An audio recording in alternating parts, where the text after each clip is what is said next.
see which one you're looking at. Okay, here we go. So we're gonna go back to this now, but I will be at times skipping back and forth between this new complaint that we're looking at, this amended complaint, and the older one that was filed in December, just again to kind of see what they've been adding and what they're emphasizing here. Okay, so they've got this quote from him. So are you confident? Okay, blah, blah, blah, blah. Will you actually stand up and do something? One day we don't have to live in a world where a woman has to risk everything. Okay, so yes, what they're doing basically is they found a place where Baldoni has basically said, we need to believe women and in Me Too cases, etc. Right, to paraphrase. Okay, so yeah, that's fine, but where is this getting us? Really, is this proving anything about your your real accusations here, Blake? But okay. Plaintiff Blake Lively, now I'm going to be reading from this thing. Plaintiff Blake Lively brings this lawsuit because she was unlawfully retaliated against for coming forward and reporting sexual harassment that occurred against her and others on the set of It Ends With Us. Defendant Wayfarer Studios LLC is the owner of the film. Defendant Justin Baldoni is the co-chairman, co-founder of Wayfarer, et cetera here. So I'm not going to read through all of this again. Basically just setting up who these people are. So point 3, for years prior to the release of the film, Mr. Baldoni portrayed himself as a leader of the male feminist movement, writing books, hosting podcasts, and holding TED Talks on the topic. In reality, however, Baldoni's public persona is a stark contrast to his private behavior, which is replete with hypocrisy, misogyny, and retaliation. Oh my gosh. But anyway, this stuff is all basically a repeat of what was in her original filing. And I'm talking about the lawsuit as well.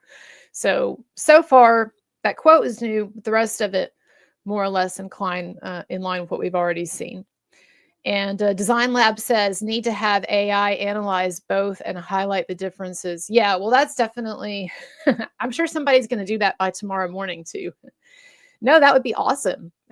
You should do that, dude, or lady, or whoever, if you know how to do that, because that would make a great YouTube video, and I would watch it and recommend that, right? But anyway, so hello everybody. I'm just kind of reading through now the some of the comments real quick. I can try to miss anything important. AKA the cat lady says, so she's focusing on the retaliation because she's got nothing on the harassment. The thing is, I mean, these are really strong. This is what I was wanting to say. These are really strong words so far that this complaint is using. And of course, the original complaint used very strong words as well. But these are really strong words that it's using. And so to say something like this is a man who is replete with hypocrisy, misogyny, retaliation. It's like, come on. All right. Well, those are some big allegations. Let's see if you can prove that. All right. Number 4, in public, Mr. Baldoni gave the appearance of taking responsibility for the fact that he had unconsciously been hurting and silencing. Okay, red flag right here. I'm sorry. Let me read to the end of this part. But huge red flags. And if you've watched me analyze stuff before, you know what the red flags are that I'm probably going to be getting at, right? But let's go ahead and talk about it here. So again, reading this, it says, in public, Mr. Baldoni gave the appearance of taking responsibility for the fact that he had, quote, unconsciously, unquote, been, quote, hurting, unquote, and, quote, silencing, unquote, the women in his life. I'm doing that for a reason. And implored men to be, quote, man enough, unquote, to, quote, shut the hell up and listen, unquote, to women. He claims that he wanted to, quote, end toxic masculinity, unquote, acknowledging his own toxic behavior by admitting that, quote, there is woman or two that I in some way made uncomfortable by saying something or doing something that was chauvinistic or sexist. There is 1,000,000% probability that exists, unquote, and that he wanted to say he was, quote, sorry, unquote, and would, quote, do better, unquote. Now, if that's annoying as hell to you, what I was just doing there, I'm doing it because for a reason.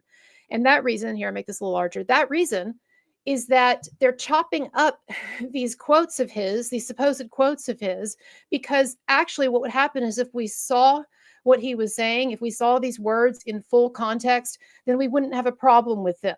But the only way that they can try to get any kind of a point across is through this sort of smoke and mirrors of taking things, even single words, out of context repeatedly, chopping them up, splicing them together in some distorted way to try to make him sound like a bad guy. And that's the thing about Blake Lively. And her accusations so far, there have been so many demonstrated distortions. Her being offended by a birthing video that shown within its full context, they were talking about a birthing scene, etc., makes sense, but she's offended by it and even likens it to her reaction to it to pornography. Someone who gave us this whole distorted impression of what was going on in that dance scene, and how Justin Baldoni supposedly out of nowhere sniffs her and says, smells good. And then we see the actual video and it's something totally different. So look, I'm not going to go off on a diatribe here. I know we want to talk about this and read through this, but I'm just saying, like, they're just doing like fuckery here with the presentation of this and the writing. But okay, anyway.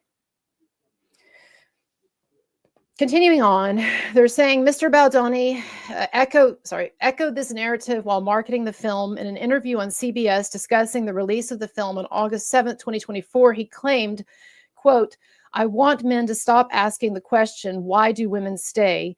I want men to take accountability. I want men to hold other men accountable," unquote. Okay. And then it says 5, at his own moment of truth, when forced to confront women he had made uncomfortable on his own set, he trivialized their concerns and failed to take accountability for the effects of his behavior, whether intended or not.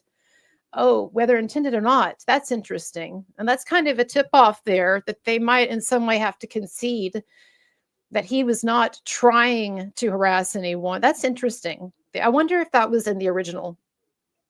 Hold on 1 second. I'm going to come right back. 1 second.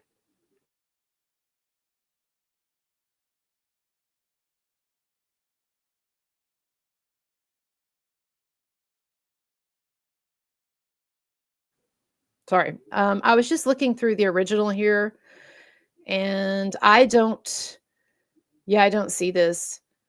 There's much less. It looks like there's actually much less of this in the original. It looks like they've added a pretty good bit of just like not actual evidence, but just a lot of writing, a lot of claims here.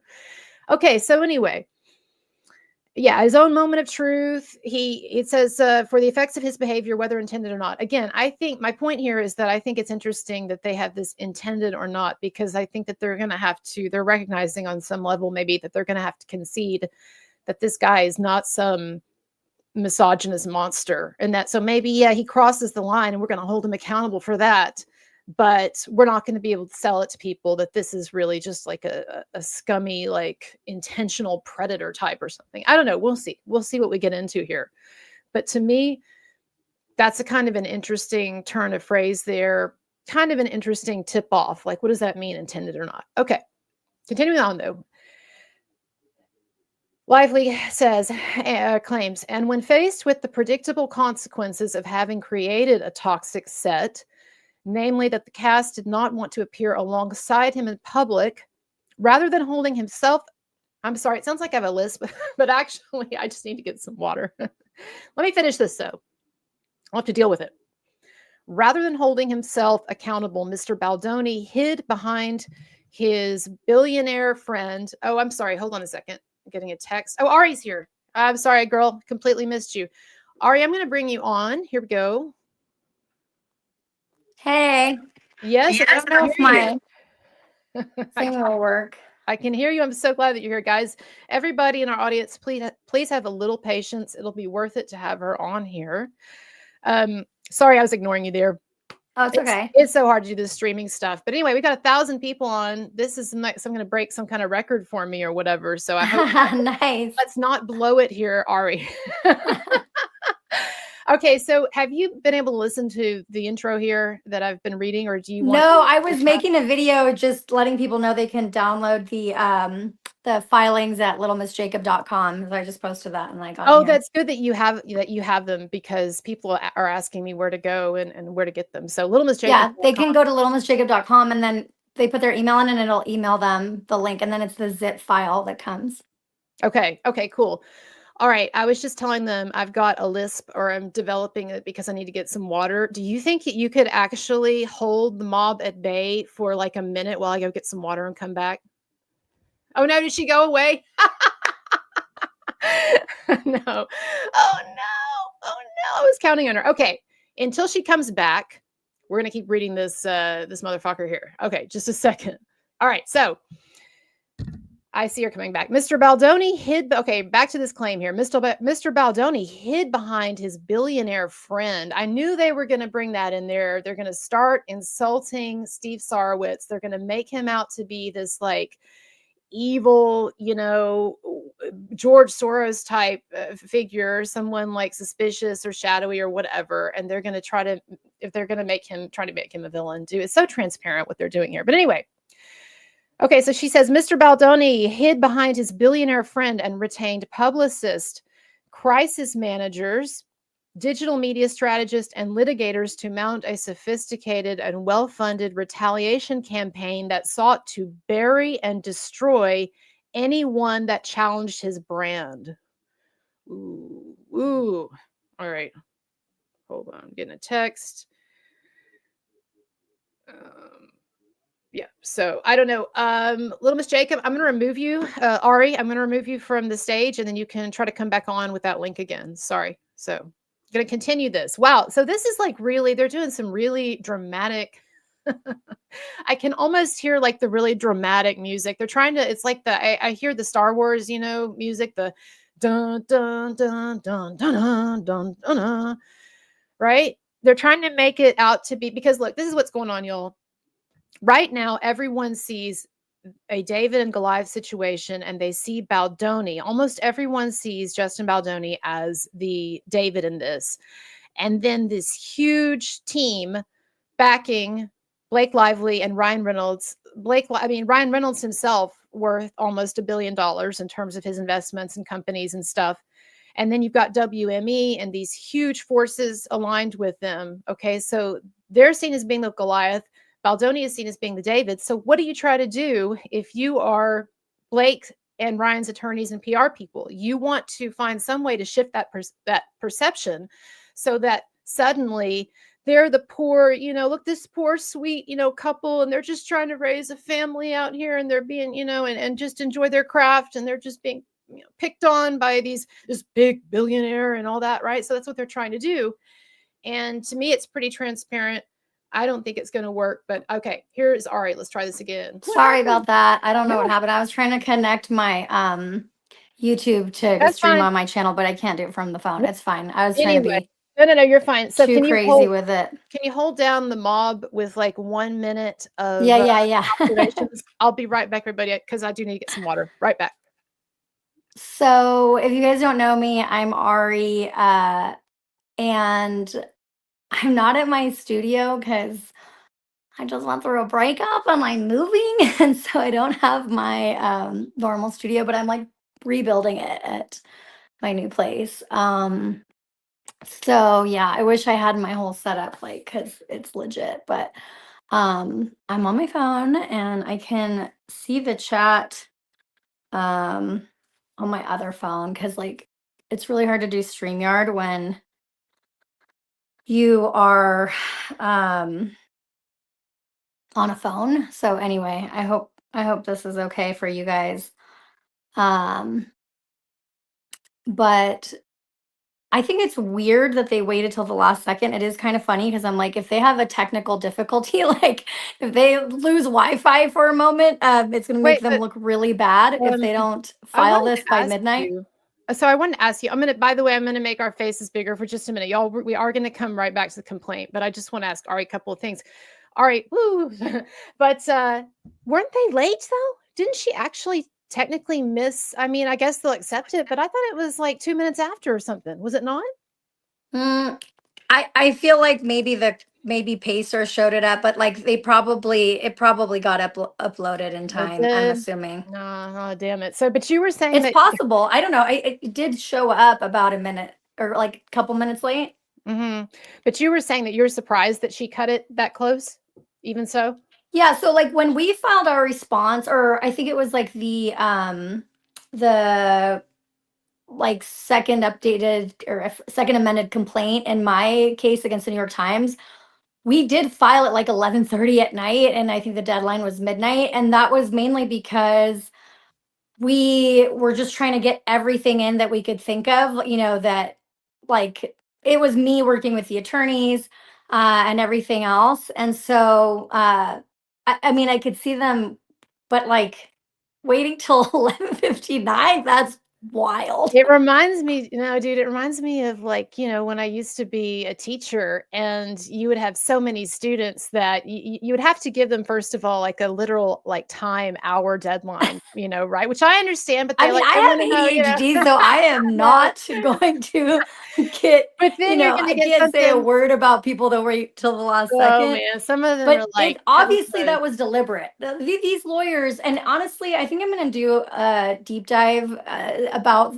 Lively's lawyers because we don't know anything about who's representing her. Like you can tell a lot by who is representing, your opponent. And in my case, like it was this, law firm that had represented like a ton of defamation cases for, I think it was like CBS and Netflix. And so, you can gauge sort of what do they like? What have they done in other cases? Like, what are they known for? And I don't think we've done a deep dive, I haven't at least, on who are Lively's attorneys. And then what I don't understand is it seemed like they grouped all the litigants together. And so it's like, did the New York Times have to file something or just Lively? Like, I'm confused about that.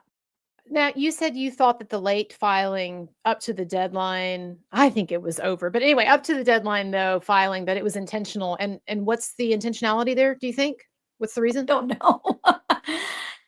Maybe like for suspense. I don't know. They wanted everybody to wait, or they thought people would go to bed. I don't know. Maybe they thought people weren't that invested. I don't know. Well, I guess okay, what I wanna talk more about this and strategy and your thoughts on, like, just what's happened the last few days, but I wanna get back into the document because I know people Yeah, wanna look yeah. at it, and so I have, I'm gonna put the document, the amended So I missed like filing the first part. Can you give me like a yeah, yeah. quick Let summary? me Is it just basically rehashing the same stuff? there actually were some things added, and so and not none of them particularly important, but I thought that actually it was a bit interesting. So just point, but yes, we are still in like the introduction.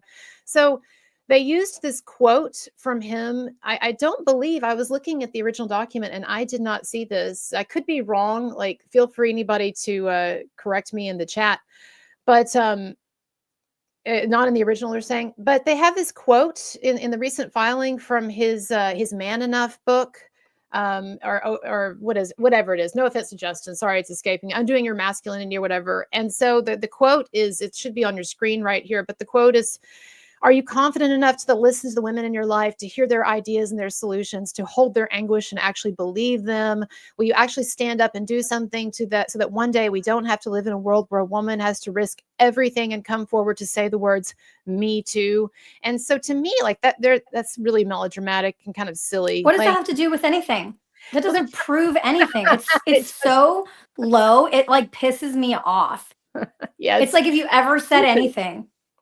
I know. So the Ugh. argument they're trying to make is like he is that he talks a good game, but beneath this veneer of this feminist or whatever, that actually there's this bad dude. But then I noticed And by something. the way, what is the judge supposed to say to this? Like, okay, that proves nothing, bro. Like I what? know. I don't know. And then I thought this was kind of interesting too. On the next page, kind of the same section though.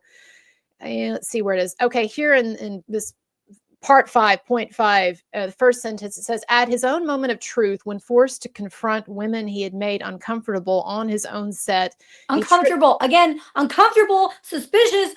Uncomfortable is not illegal. Okay, sorry, keep going. no, you're right, you're right. But and then they say this though, it said he trivialized their Uncomfortable. he I hate that trivialized word. he trivialized their concerns and failed to take accountability for the effects of his behavior. And then I thought this was interesting. whether intended or not. I kind of feel like this was a tip off that they know that they're not going to be able to prove that he was actually a bad intentioned guy. They're just going to have to, they're going to have to concede that this is not like a bad guy. What they're going to try to say is like unintentionally or whatever, he still crossed the line, right? You Do you have to think? prove, I'm pretty sure from my non-lawyer research, in order to prove that you were sexually harassed on a job, you have to prove pervasive, which means like over and over again, malicious, like you knew you were doing something wrong and you did it anyway. And agree, like something, I forget the word, but it's not this word, but it's like egregious. Like it's kind of like anybody would know that that is bad what you were doing. So Right. you have to like prove these three things, which is like you were doing it pervasive, you were doing it on purpose to hurt the other person, and it's something that everybody could qualify as like this egregious behavior. I forget the word, but anyway, you have to prove that for the SH.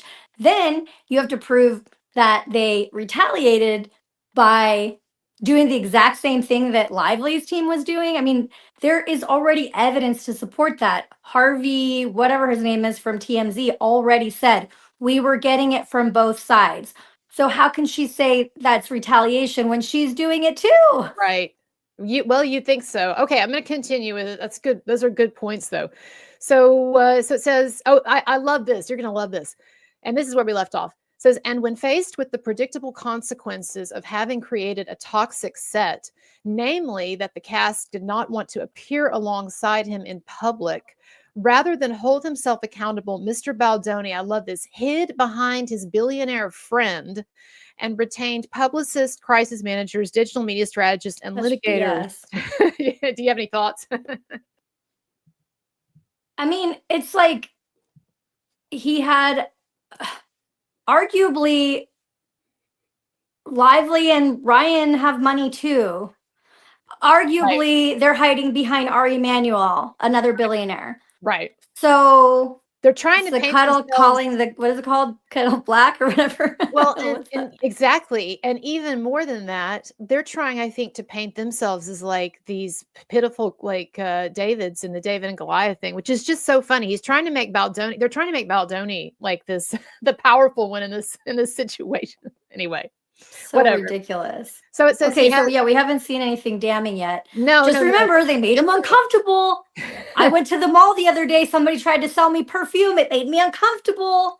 So Like, give me a yeah, break. so far, of course, a lot of this is going to be, in these lawsuits, you've seen this. A lot of it is like melodramatic and kind of fluff. But I'm sure that they've added some stuff. As we'll get into this, they've added some accusations. So we'll see. Okay, Mm-hmm. so I'm gonna read fast here. But tell me if you see something. So to mount a sophisticated and well-funded retaliation campaign that sought to bury and destroy anyone that challenged his brand. That campaign has succeeded beyond Mr. Baldoni's wildest expectations. In fact, the defendant's actions have created such a toxic climate of online vitriol against Ms. Lively, her family, other members of the cast, and various fact witnesses that all of the above have received disturbing threats. One Here's the fact, thing: they're gonna have to prove. This is why I closed my case with the New York Times, because even though I was in the right, like I did have a good case and they did do all this stuff against me, it's very hard to prove like only this one article and only this one sentence in the article was what damaged me. right, You could right. say, well, she's damaged because, she went on Tucker Carlson and she already lost her reputation because she did that. That's what the New York Times would argue. So with Blake Lively, it's like, how can you prove that just whatever Baldoni did is the only thing that harmed you when your reputation was already in shambles? That's When what's going to be so so many difficult. people organically dislike this woman, and when she cannot prove any connection between Kirsty Flaw and some of these other content creators, Hmm. they're not going to be able to prove. Kirsty Flaw has already come out and said this too. They're not going to be able to prove any kind of connection because you and I know that none of us are on the Baldoni payroll, and nobody was on the Baldoni payroll that has any importance, any significance in social media before Speak for this. yourself. No, I'm just teasing. It's just yes. Well, let me just I wish. tell everybody for just a minute. Can I just shoot down one conspiracy theory? I know that there's some of you out there who think that we content creators, whatever level we're at, if you're like small time like me, or you're a lot bigger or whatever, you know, getting up there like Andy Signori or whomever, I know that some of you think that we really are getting this infusion of cash from celebrities that we defend. And it's just laughable. It's like, I don't even care if people think this anymore. It's just funny because it's so not true. And so whatever, it's just laughable that Blake Lively would try to claim that all that bad PR and stuff that she was getting online and stuff was Justin Baldoni Right. and his team. But anyway, but you and I know that, and most people in the audience know that. Okay, continuing on. Says one fact witness. Oh, okay. So they're complaining about supposedly getting threats or whatever. Anybody online or in the public eye is going to get some threatening messages sometimes. But let me just tell you, like, I'm out here all the time championing unpopular causes, and I never get legitimate like death threat. I mean, it's just, again, I think this is all One thing melodrama. I've gotten is like, you sued the New York Times because you were bullied and now you've become a bully. And it's like, no, I only call people out that try to feign victimhood Right. to make themselves famous. I mean, this is why I talk about cry bullies. The struggle is fake, because this has become a new phenomenon in this age, like because of social media. I don't know. It's like, let's pretend that we are so sad and hurt and we're just Damaged. always victims. Yeah, no, Like, it's true. It's true. Nobody, yeah, exactly. And I hate this. And it's certainly not real feminism to me or what it should be. Okay, so it says one fact witness known to publicly support Ms. Lively recently received a written threat indicating that the witness's family would be essayed and Cade unless the witness agreed to, quote, make a statement and give the truth, unquote. This type of climate. And what does this have to do with Justin Baldoni? Are you saying that Justin Baldoni is sending out these letters, or his wife is staying up late and writing these anonymous threats? I mean, this is just silly. Yes, anyone who is involved in any kind of a public situation or controversy is going to get some weirdos talking to them. This has nothing, so far, nothing has been proven. I'm skipping on a little bit. I don't want us to be here all night. Let's go to point 6. All right, you're just going to have to like cut in. Sorry if you had to say something. no, you're good. Sorry. I'm having ChatGPT also go through everything, Great. all the docs. Somebody was just suggesting that. So can you do that and then tell me what it comes up with? Or great. Okay. Point 6. I'm trying to multitask. No, I appreciate you. This is exactly what we need. Point 6, and by the way, I'll look at the chat in a minute, everybody. Point 6, the dangerous climate of threats, harassment, and intimidation fueled by the defendant's retaliation, that they're just going to repeat that word over and over, retaliation campaign, has required Ms. Lively to alter her personal and professional life and to take steps to protect innocent bystanders. Oh, wow, she's just a hero. Innocent bystanders rather than exposing them to further harm. Thus, this amended complaint does not refer to certain witnesses by name, nor does it provide screenshots. Are they trying to explain to us why they're not going to have real evidence? Is that what's going on here? I don't understand. Okay, so you're saying that in order to protect these people, Ms. Lively is not going to be exposing certain things. Okay, fine. Importantly, however, these witnesses have given Ms. Lively permission to share the substance of their communications in this amended complaint. Okay, fine. So they're going to have, I guess, this might be some of the new stuff, perhaps, that we're going to get into in a moment with some witness testimony apparently given to us by Ms. Lively. Okay, number 7, Ms. Lively brought this lawsuit because she was one of the women or two that Mr. Baldoni 1,000,000% made uncomfortable. We're doing all these weird little quotes, by the way, taken out of context, but anyway, made uncomfortable on the set of the film. As detailed in her Just remember those words, you guys, because they keep saying uncomfortable. Okay, that means nothing. It's not illegal to be uncomfortable. Right. That's it. Right. No, I'm glad you pointing that out. By the way, we got a super chat here. I'm just going to read it. Oh, it's Dragonfly super sticker. Cool. Well, thank you very much for that. Appreciate it. Okay, back to this complaint. It says,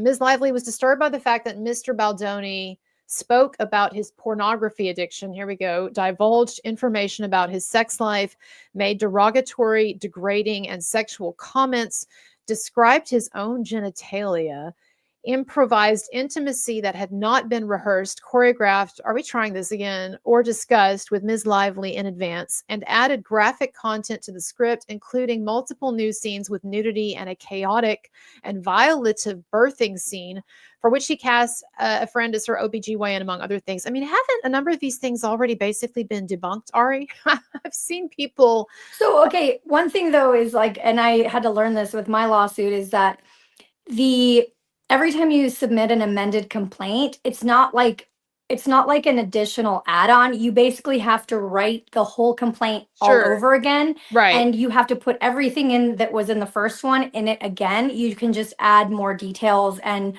more things to make your case better. So that's why you're going to see the Oh, same no, a things lot of in it's there. the same. I'm sorry. I'm just saying, though, like, just for our viewers, like, this a lot of this stuff, I'm just saying that this reminding us that this is a very weak document, because I've seen a lot of this stuff, either Baldoni's lawsuit or, frankly, people online have already debunked. But no, you're exactly right. So I'm gonna continue on.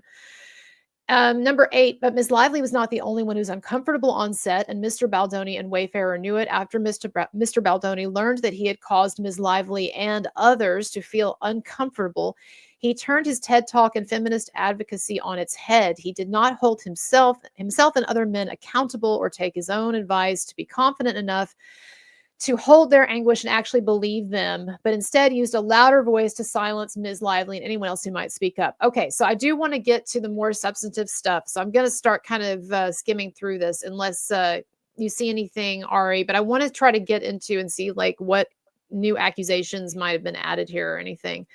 So just kind of skimming through this. Let's see. On May 24th, y'all tell me if this is new. On May 24th, 2023, Ms. Lively confided in a text to a woman who was a mutual friend of Mr. Baldoni and Mr. Heath, quote, "I was going to invite you to set tomorrow. These people, whoa, it's like HR nuts today, the both of them. I wasn't expecting that turn. I mean, it's been present, but today I came home and cried." Further in the exchange, Ms. Lively describes Mr. Baldoni and Mr. Heath as, quote, creeps, like, keep your hormones to yourselves. This is not mine. I don't want it. I don't want you, your gaze or words or tongue or videos of your naked wife. Yeah, it's shocking. Clowns. So this is a text message apparently that Blake Lively had sent to another woman, mutual friend. Was this in the original?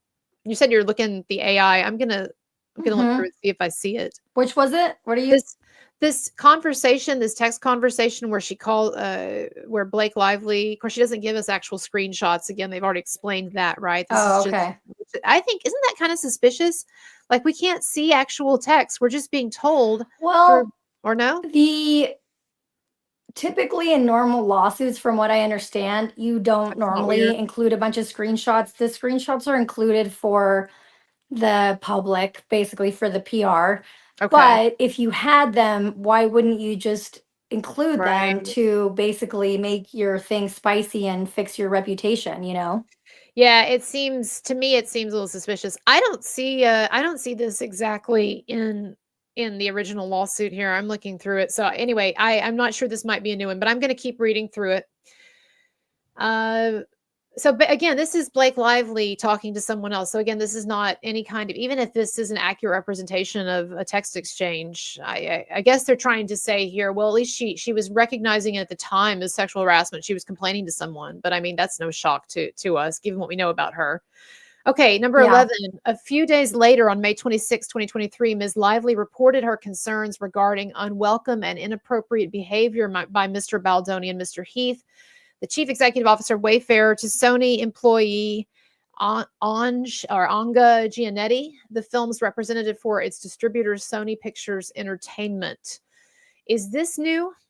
Is this a new allegation here, or a new description here? Do we know? I'm looking in the chat. What do you think? Well, I don't remember that being in the first one.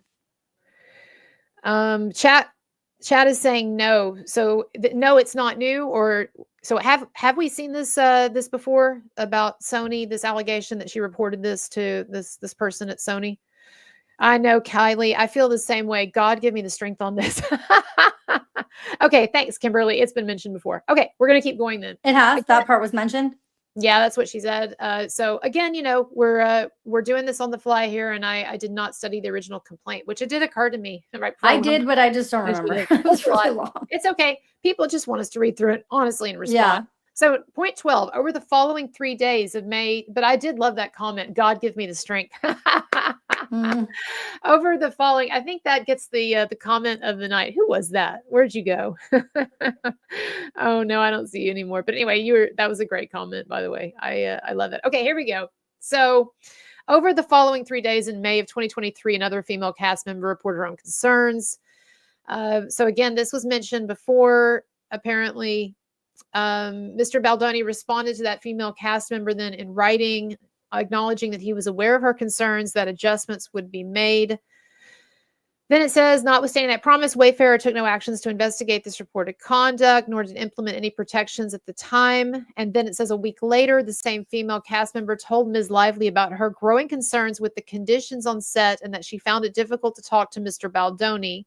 Ms. Lively responded that, quote, I know I find it really hard to speak to him. I try to cover it with busyness, but not sure that covers what's going on, unquote. Later, another female cast member confided to Ms. Lively that she too felt uncomfortable on set. All of this occurred and was documented in writing almost 1 year before the editing of the film began. It says was documented in writing. Doesn't matter. So He was the boss. I mean, well, okay, first of how all, did he okay, how did he make you uncomfortable? They can't just say he made you uncomfortable. yeah, Explain how. Explain it.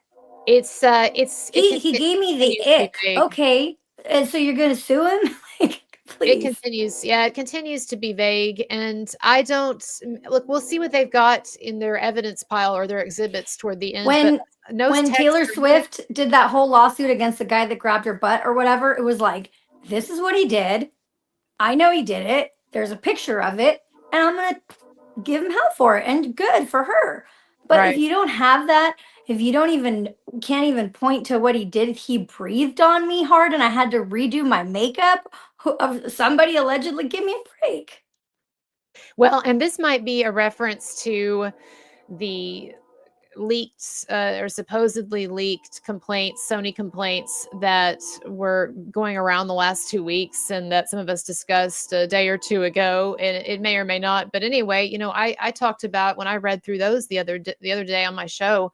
I talked about how they seemed like a lot of BS and were very suspect to me, even if they were legitimately filed, like looked like a lot of BS. And of course, we know one thing that we know about Blake Lively by her own admission is she has a habit of stirring shit up on sets and undermining the directors and filmmakers that she's supposed to be working for, and Mm-hmm. even undermining her co-stars, even her ex-boyfriend Penn Badgley. She talked about how she admits tried to turn the entire cast, or did turn the entire cast against him before she decided that she liked him. And so look, it's no surprise to me that you could have Blake Lively behind the scenes waging this manipulation campaign by getting these other women and cast members, manipulating them and enticing them and getting them on her side. And look, Ari, you're a woman. You know how women can get.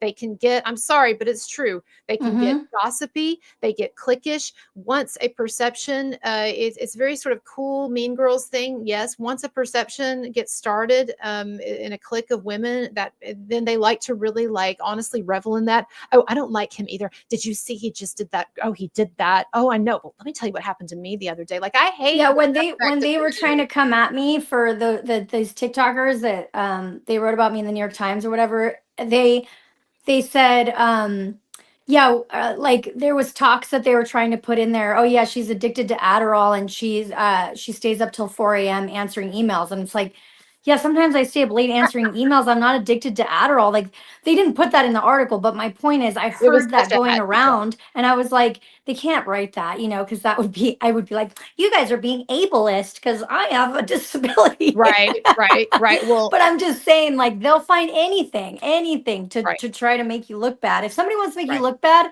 they're gonna find anything. Because before, when everybody liked me, it was like, oh, Ari's such a hard worker. She stays up till 4 a.m. When they don't like you, it's like, oh, Ari's on crack. Basically, she stays up Right. till 4 a.m. Right. No, it's true. And so I think that's an aspect of this that's really infuriating, but also I can totally see how Blake Lively would be able to get this clique of people together to start basically misreading Justin Baldoni's, really intentionally misreading his actions or making something out of nothing or whatever. And like you said, it's very vague, but let's keep going. Okay, so point 15, as a result of guild strikes, production of the film shut down on or about 2023. Lively said she was dreading going back to the film, blah, blah, blah, blah. Before returning to production following the guild strikes based on Wayfair's complete failure to investigate or address any of the complaints conveyed by Ms. Lively and others, Ms. Lively decided to speak up and require that Sony and Wayfair agree to a set of protections. Okay, so this is all right here, just a rehash of stuff that we've already seen. And so if you know, some people may want to go over it, but I want to try to get to the stuff that stands out, more of the news stuff. And so this was when, Ari, do you have anything to say about this? When she called this meeting, right, and made this list of demands and so forth. Anything you want to add to any of that? The list of demands, that's what they're saying on there? Well, it's just the same. It's not anything new, right? This is just a rehash. Yeah, they have to refile it.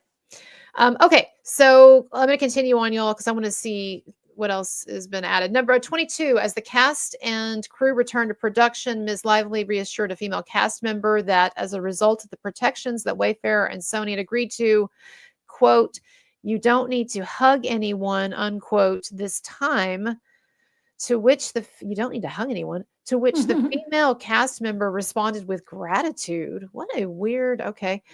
I guess they'd felt like, or what they're trying to make us believe is that someone had felt sexually harassed by having to do a hugging. I don't understand, but whatever. Miss Lively continued that, quote, "He won't touch you." I hate these like parts of quotes. Again, I was talking about this before you got here, Ari, but as a former English teacher, I am really suspicious when you have all of these short snippets of quotes taken out of context and just stitched back together in these ways. Like you don't really know what was originally said or the context. But anyway, "He won't touch you or shouldn't. I don't think he or Jamie Heath will." Ms. Lively expressed her belief that it would be, quote, "a professional set and we're getting good work," unquote. Okay, so again, Blake Lively is telling us, though we don't have screenshots of any of it. They've told us we're not going to get screenshots, but she's telling us that this was her end of a conversation with another woman. I mean, really, what do we have yet? Nothing, really. Okay, 23, leading up to and in connection with the release of the film. And by the way, Ari, I know that you have like a serious, real job. So at any time, if you do need to leave out, you're not held. No, I'm just trying to make a thread about what ChatGPT said. Yeah, dude, you can stay on all night just looking at your phone, and it helps my algorithm and my views. So I didn't mean it like that, but I just didn't want you. Sorry. Oh no, I appreciate it. Have to stay around. Okay, y'all continue. I know. I wish I was at my house. Well, anyway, my boyfriend and I broke up, so I'm at my new place, but I don't have my setup here. Man, did you hear that? Some of you guys need to be guys of value, good guys, men of character. You need to be sliding into her DMs because I don't know how you're still on the market. I'm not even joking there. Like we need to do like a dating series, find you a good man. I would love to do that. I'd be your Patty Stanger, even though I'm not trying to find my mate Elon finds his side chicks. You could be Elon Musk's next baby mama. How do you feel? I'm good, thank you. Okay. Well, you know who to ask for. Don't you? Oh wait, she blocked you. Okay. Anyway, y'all, sorry, we're getting off track. Leading up to and in connection with the release of the film, why do they keep capitalizing? It's kind of weird. Capitalizing film. It's like in Germany, in German where they capitalize all the nouns, but whatever. With the release of the film during the summer of 2024, Ms. Lively and fellow cast members promoted the film in accordance with the marketing plan created and delivered by the film's distributor, Sony. Okay, blah, blah, blah. This is we're talking about the marketing plan.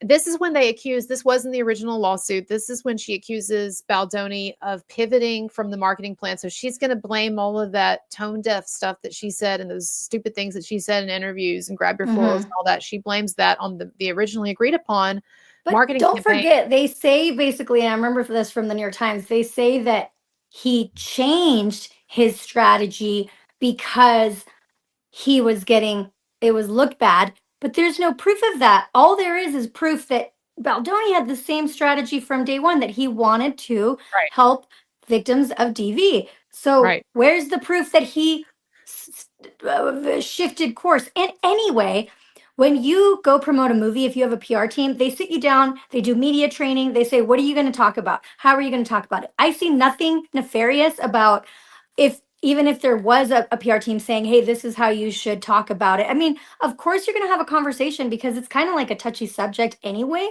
So it's Mhm. like, how are we going to discuss this? Blah, blah, blah. I mean, I don't see it. What's nefarious about that? You can't prove it's Well, nefarious. this is unfortunately, it's a great point, and unfortunately, this is just another instance of them repainting or recontextualizing things to make something that Baldoni did look sinister or terrible or something like that, right? Mm-hmm. And so, yeah, so they're trying to claim that he, in a Machiavellian way, he decided that he was going to pivot toward the domestic violence aspect and away from this frou-frou, superficial stuff, while leaving Blake Lively, like basically like leaving her hung out to dry, so to speak, with her silly frou-frou superficial stuff because she was following the original marketing campaign and didn't know that Mr. Baldoni, horrible guy, was going to pivot away from it. But again, I don't Mm-hmm. buy it. And look, this is a guy. Don't try to act like this is not a guy who has not been for decades really of his life talking about uh masculinity and gender and women's issues and like this is completely the way that he marketed this film and discussed this film is completely in line with how he had been thinking Mm-hmm. about it and talking about the issues that he cares about for years, right? Yep. Okay.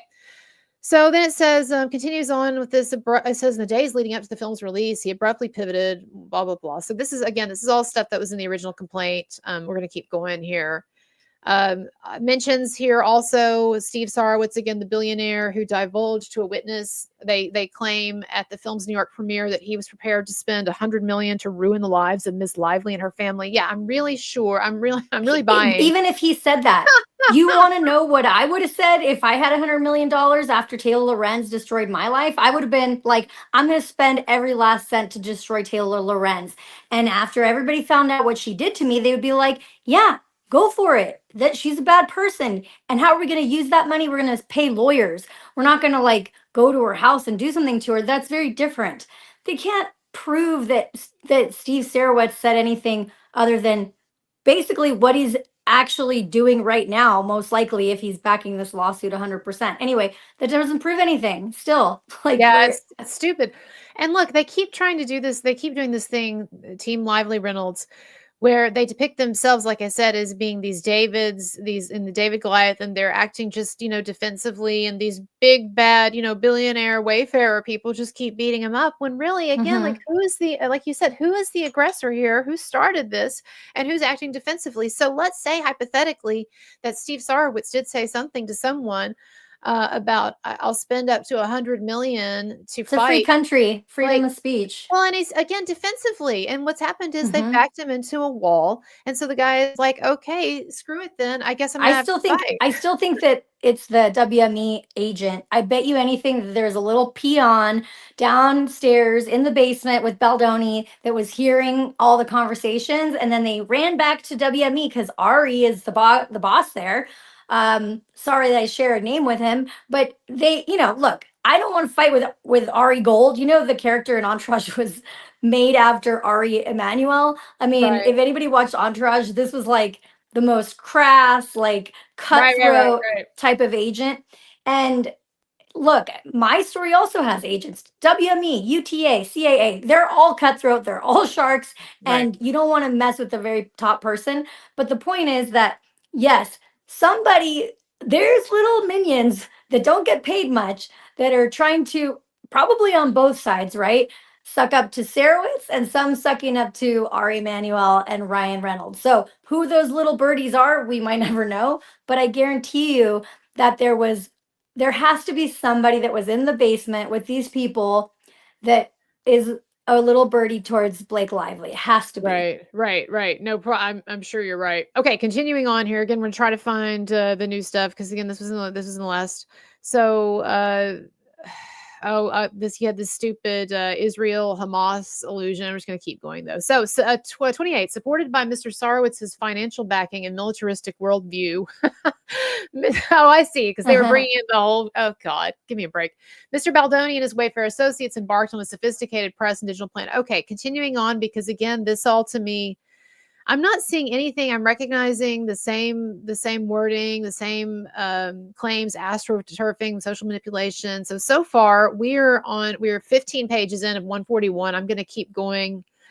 I do recognize these texts. Now these are the some of the text exchanges between Jennifer Abel and Melissa Nathan. Again, this was stuff that was already in Lively's original complaint. So again, going through this, so far nothing new. Were you expecting there to be much new in this complaint? No, I don't think I didn't, because listen, from day one, for an attorney like Friedman to be so confident that he could put Right. all these text messages out, like these guys had to know like there's nothing here. Like I just don't think an attorney would do that if there was literally anything they were afraid of. Do you get what I'm saying? Like it's No, I like do. I do. you Yes. would bury yourself, because if you lie, then that's when the public will turn, is if Brian Friedman lies, if Baldoni lies, and it's smart that Yeah. Baldoni's not out there doing press right now. He doesn't Yeah, need to. That's it why you is. hired the lawyers. Yeah, so I'm seeing again, I hope this isn't making you all dizzy, but I'm just skimming through this. I do skim really fast. Again, one of the few practical things maybe that I got from all that school. But no, seriously, I've just been skimming through this and I'm just not so far I'm not seeing anything. Is this new? Oh, it's in a different color. Does that mean something? No, I don't see I'm just not seeing anything new here. So they're describing, for instance, this is that part of the lawsuit here, that the complaint that describes this video scene. And again, to me, it's laughable how Blake Lively, even after Ari, we've seen now that 10-minute video, that she continues to claim that is proof of her harassment and this toxic workplace and so forth. I guess some people look at it and they see something different than what I see, but to me, that video was a complete repudiation of her claims. Hmm. I don't know. Is that what you thought? Right? Yeah, I mean, I also think that like if they said, yeah, this proves it, then I wonder why they didn't. Did they include a link to it in the lawsuit now that it's out? Like when we filed against the New York Times, I went and found all the videos that could prove anything, and we linked the videos into the document. Not necessarily even for the public, but just so that, it was in there. Now there is something. Okay, here's something that's new. Here we go, y'all. So they're including in this now Mia Schachter, the intimacy coordinator, who was interviewed, I believe, by the Hollywood Reporter. You remember this, don't you, Ari? That Mm-hmm. after the Baldoni's team put that video out, I assume it was his team. After that video was put out of the dance scene, that there was this article in the Hollywood Reporter where this Mia Schachter, an intimacy coordinator, talked about it. So here we go. In January of 2025, the defendants, through their attorney Brian Friedman, released this video to the media, apparently hoping that the mere act of releasing the footage would mislead the public into believing that it shows nothing abnormal or improper. No, that's not just it. It's that actually when you watch the video, you see the nature of the interactions between them and the way that certain things were mischaracterized by Blake Lively, but whatever.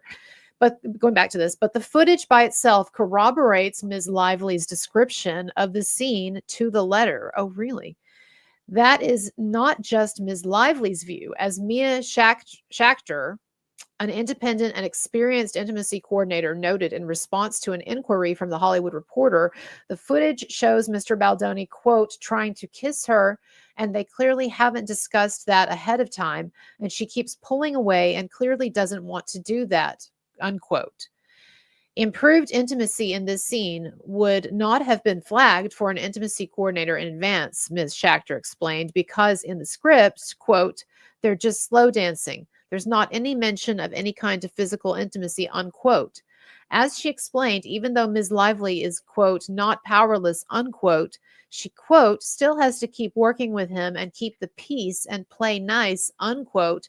And, quote, I can just see her trying to stay lighthearted and in good spirits about it and not upset him or anybody and not waste anybody's time. But of course, she is trapped between a rock and a hard place. This is so melodramatic. She's trapped between a rock and a hard place. I can see her appeasing him and trying to keep, what are you, a psychic? I can see her appeasing him and trying to keep a smile on her face. She continued, quote, in terms of the hierarchy on a set, he is in charge, unquote. Even though Ms. Lively is, quote, the star, unquote, she observed, quote, he is the director and she's supposed to take direction from him, unquote. Ultimately, the fact that Mr. Baldoni, the director, without advance consent, quote, just went for it, then did it again after she pulled away is pretty damning, both as an actor and a director, unquote. Neither Ms. Lively nor any of her agents had any contact with Ms. Schachter, nor were they even made aware of this until it was published. So basically, okay, so this is one of everybody. We were looking for, sorry, my eyes bothering me. We were looking, everyone, for a big new claim in this, and it appears that this is one of them. How significant it is, obviously, I don't believe it is. I'm shrugging it off. But this is one of their big claims is that this intimacy coordinator who analyzed this and talked and independently from Blake Lively analyzed this scene and believed that it shows evidence for Blake Lively's claims. What do you think about that, Ari? Any thoughts about this new claim, new evidence, so to speak? That about the letter? No, I'm talking about what they're saying here, that this Mia Schachter intimacy coordinator analyzed this scene where they're dancing, right? Remember the scene where they're dancing and Oh, is that the crazy girl? Oh no, that's not. There's no, another Mia crazy girl Schachter. on TikTok. Oh, I don't know about that, but Mia Schachter is apparently an intimacy coordinator, or claimed to be, and she talked to the Hollywood Reporter, and she analyzed this film that we all watched and thought that there was nothing going on there, and she said that it showed him crossing boundaries and so forth. So to me, it's a shrug. This Here's is the not. thing. Okay.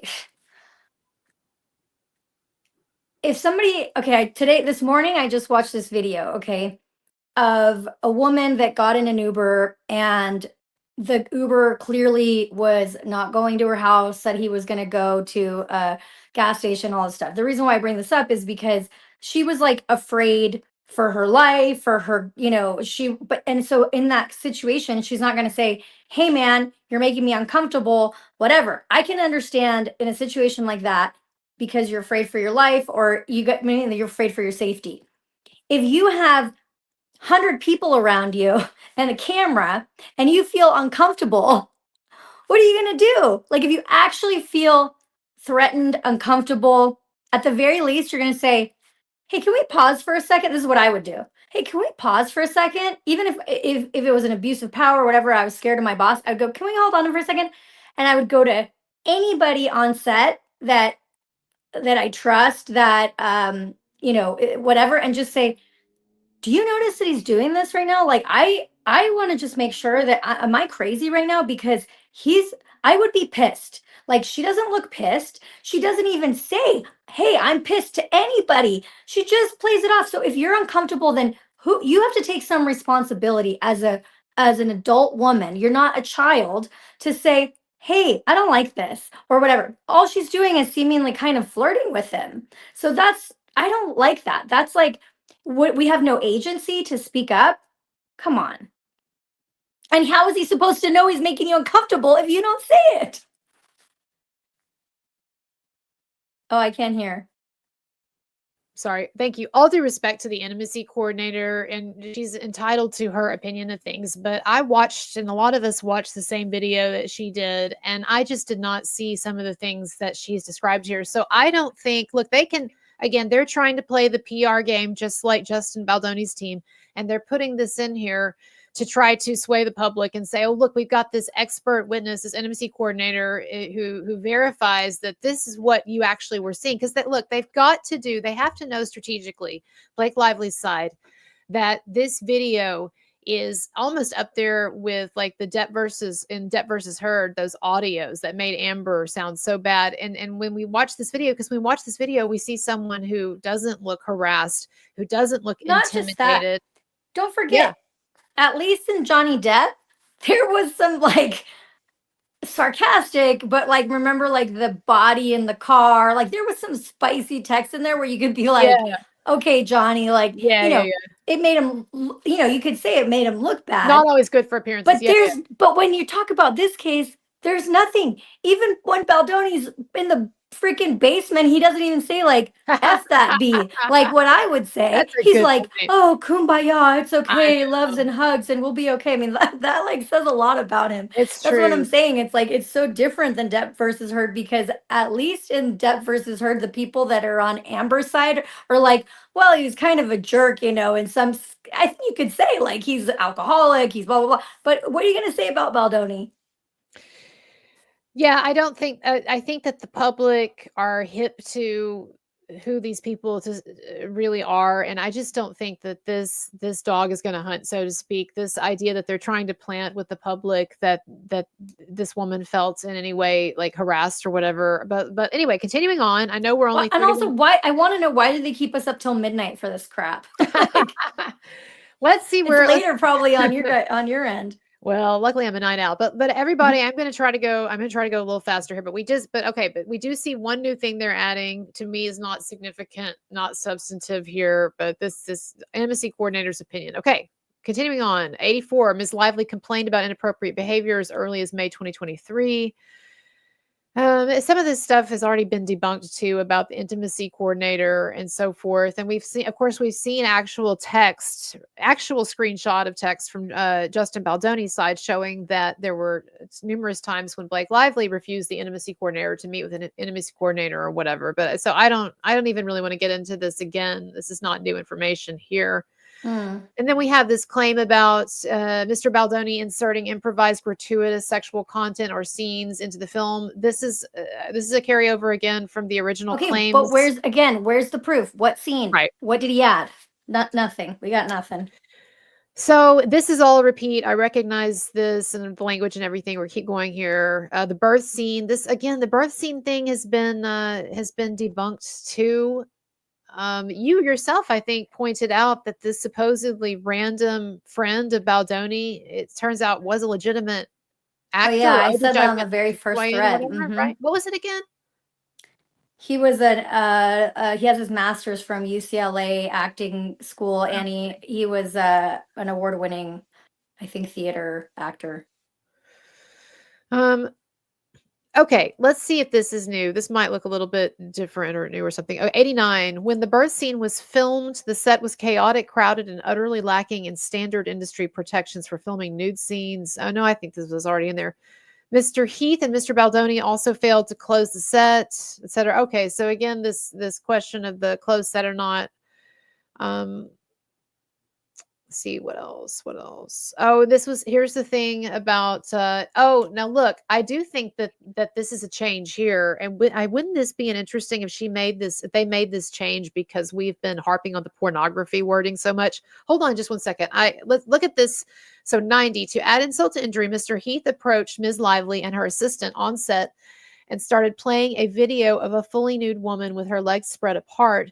Ms. Lively thought, now notice how we have the bold italics here, thought he was showing her pornography and stopped him. Mr. Heath explained that the video was his wife giving birth. Ms. Lively was alarmed and asked Mr. Heath if his wife knew he was sharing the video. And that's he replied, so embarrassing for them that they had to put that in like that. I want to see something here if this was added or not, because I am curious, because it looks, I don't remember that. Okay, so it's 0.90. I'm going over to the other one and I'll put it on here in a second. I'm just so bad with tech. That's not why I won't flip back and forth. But let's see. I'm looking for the birth scene. Oh, it's not, it's not numbered the same. Interesting. I'm just curious. I don't think it is or not. I don't remember it being in there. What does your chat say? I can't see the chat because I'm on my phone. Yeah. No, let me look. What's up in the chat? It's a good time for me to go over there.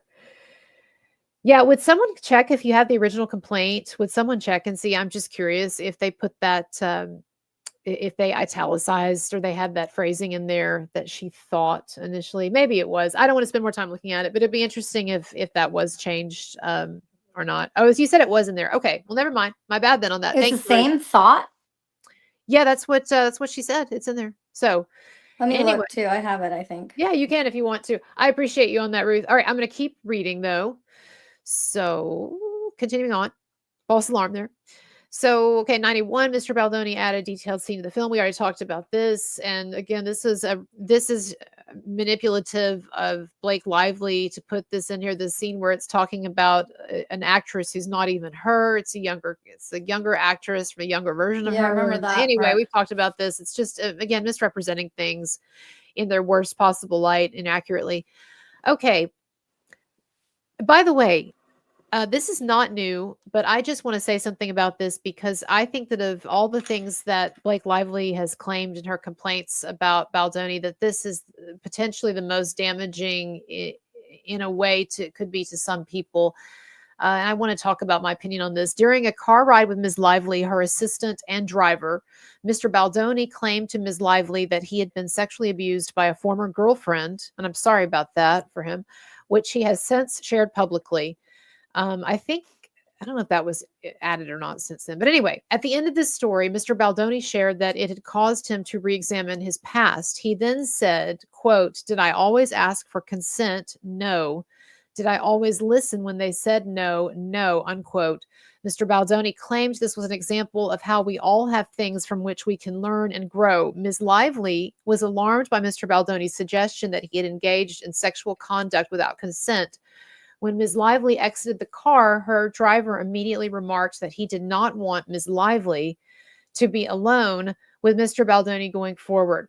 Now, I don't know what your thoughts are on this, but I just want to say that first of all, we've seen how Blake Lively's her complaints have misrepresented so many things that we found out were distorted significantly.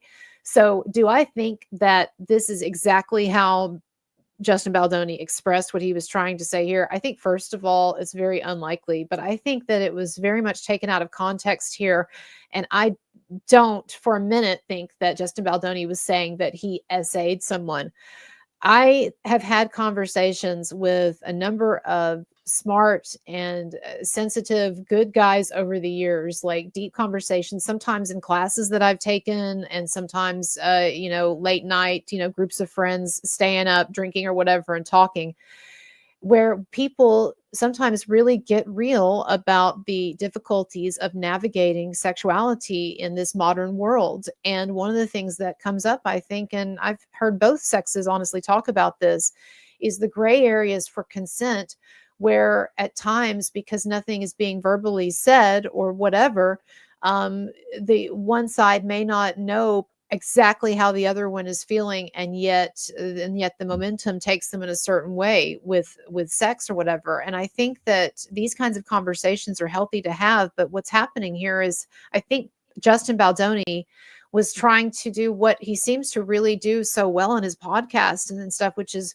really be honest and try to get real about the struggles inherent in sexuality and male female relationships. And I think he was trying to get at something here about the gray areas at times of sexuality, or what exactly consent means, and being vulnerable here. And I think that what Blake Lively has done is she has taken this, unfortunately, no good deed goes unpunished.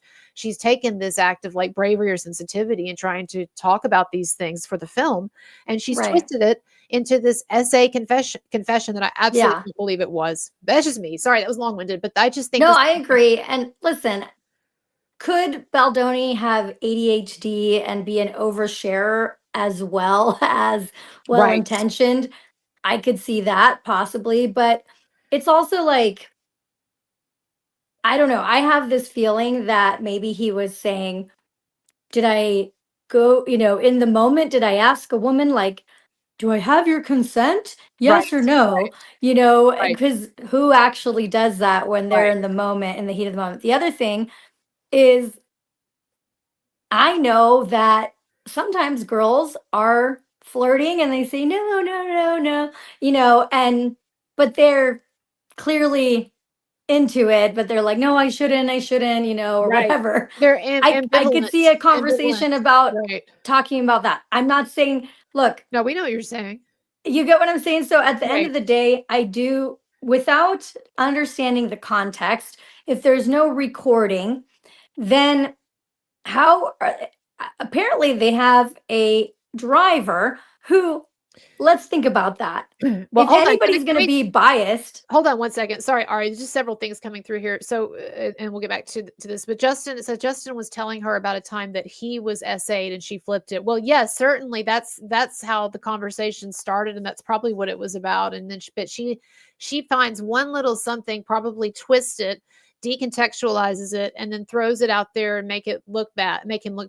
and By yeah, the way, I do see the super chats. I want to let Ari to finish this her thought though, and then we'll oh get to no, that. no, go ahead, No, go go ahead. You ahead. can No, put, no, we're good. I want no, to I get was just going to say, like, it's a pretty vulnerable thing. I know he's like, I guess, talked about it in his book or podcast, but like to tell somebody about XYZ, like, yeah, you're basically um like, okay, let's say the driver's a man, because it does sound like the driver's a man. Mhm. You you could see a guy being like, oh, he claims he was essayed by a woman. I could just see somebody discounting him, you Making know, fun of making him. Yeah. behind the scenes, if that's what Lively said. And then maybe the driver was like, yeah, I don't think you should, you know, what a weirdo. Who knows? Well, At and the end of the again, day, these you are just have all to remember the driver is employed by Blake exactly, Lively. So if exactly. there's anybody that's going to be a little biased, right? It's No. not like Johnny Depp, like what's the guy that was smoking the vape in the car? He has no, you know, dog in the fight because he Right, just works for the company, blah, blah, blah. This person works for Blake. So you right, do have to take into account who's saying what. If right, somebody is paid by Blake right, and then they're a witness, right. Absolutely. And that's the thing that we have to keep in mind too is that these big stars and these big celebrities and these wealthy people, they are like giant planets and they have a gravity that just keeps everyone sort of moving with reference to and in relation to them. And so I can just imagine that Blake's assistant and her driver, these people have already, when this thing happens, whatever this interaction was, they've already heard a shitload of bad comments about Justin Baldoni and Blake Lively complaining about Justin Baldoni and oh, he's such a weirdo, he's such a creep, or whatever, because that's what she does. And so then, like you were saying earlier, that's the filter through which then they're going to see everything. And so the fact, yeah, it means nothing to me if the mm-hmm, driver's saying, "Oh, I don't want you to be around, this guy anymore," or whatever. Give me a break. But let's get to the super chat here, and then we're going to keep going through the document. We can talk. I mean, we can talk about this stuff all night, but I try to get through more. Um, Bast says if Blake, and thank you for the 20, if Blake Lively is claiming severe emotional distress in her lawsuit, why would she and Ryan Reynolds joke about the case on SNL 50?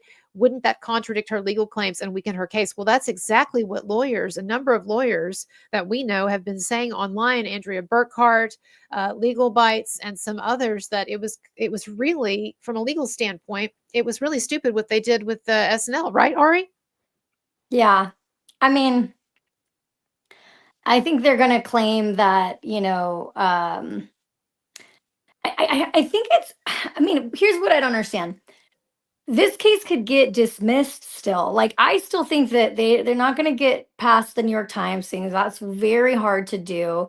I think, there, a lot of things here may not make it past. Like right now, we're in the phase where everybody's putting their side of the story, but the judge still has to go through and look at it and say, is this viable on both sides, right? So what I feel like we can expect is that there's going to be a lot of things that are going to get thrown out on both sides, most likely. And with the emotional infliction of emotional distress, like, so in my lawsuit, my lawyer put in there that I had suicidal ideations during the because of what happened to me.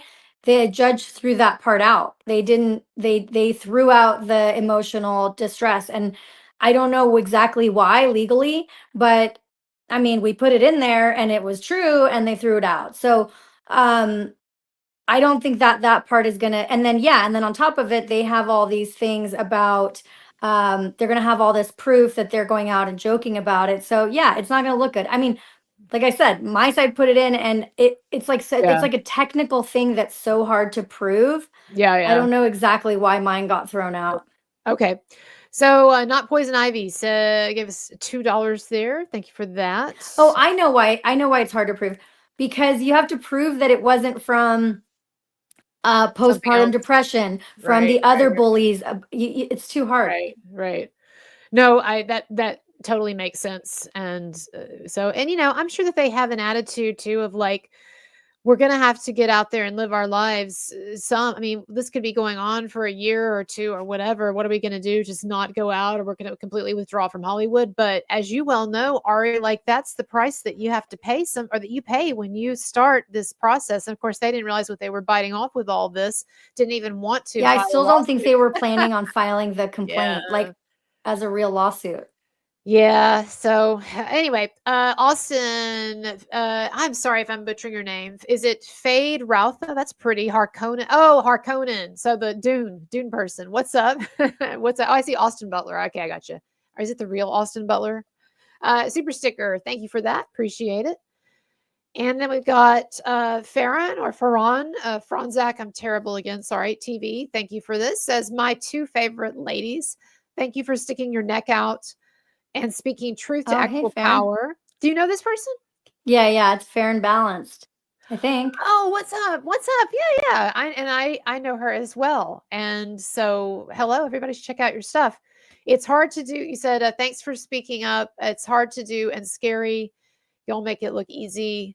Well, you as well. And thanks again for that. So I think that's all the super chats. Okay, I'm going to try to keep reading. We could go on, I mean, honestly, forever, do a marathon on this if we wanted to, but I know some people actually have to go to sleep. Let's keep going. So 93.93. I gotta Late. run, girl, Oh, but no, maybe you're I'll come good. back afterwards. But I need to eat something. I'm No, starving. you're good. Okay. You're good. You Tell got your the chat link. hi. You guys go We'll follow me. be, I'm Little Miss Jacob everywhere. And I'm growing on YouTube. So come follow me. I'm gonna do stuff. Okay. I'll be I'll back maybe. promote you If some not, more. thank you for sending me the link. You're the best. Love All you. right. Bye Bye. bye. All right. See you later. I'll promote you some more there. Oh, I just got a text message from someone else. Nina Infinity from YouTube is in the chat. What is up, Nina Infinity? Where are you? Thank you for joining in, and I'll be looking for any comments you might have. We got some big stars. So here's the thing: I figured out what I have to do to get more people to tune in to my live streams. I just have to go on in the middle of the night when no one else wants to be on. No, is Zach still on? He was on earlier, so I don't know. But anyway, okay, y'all.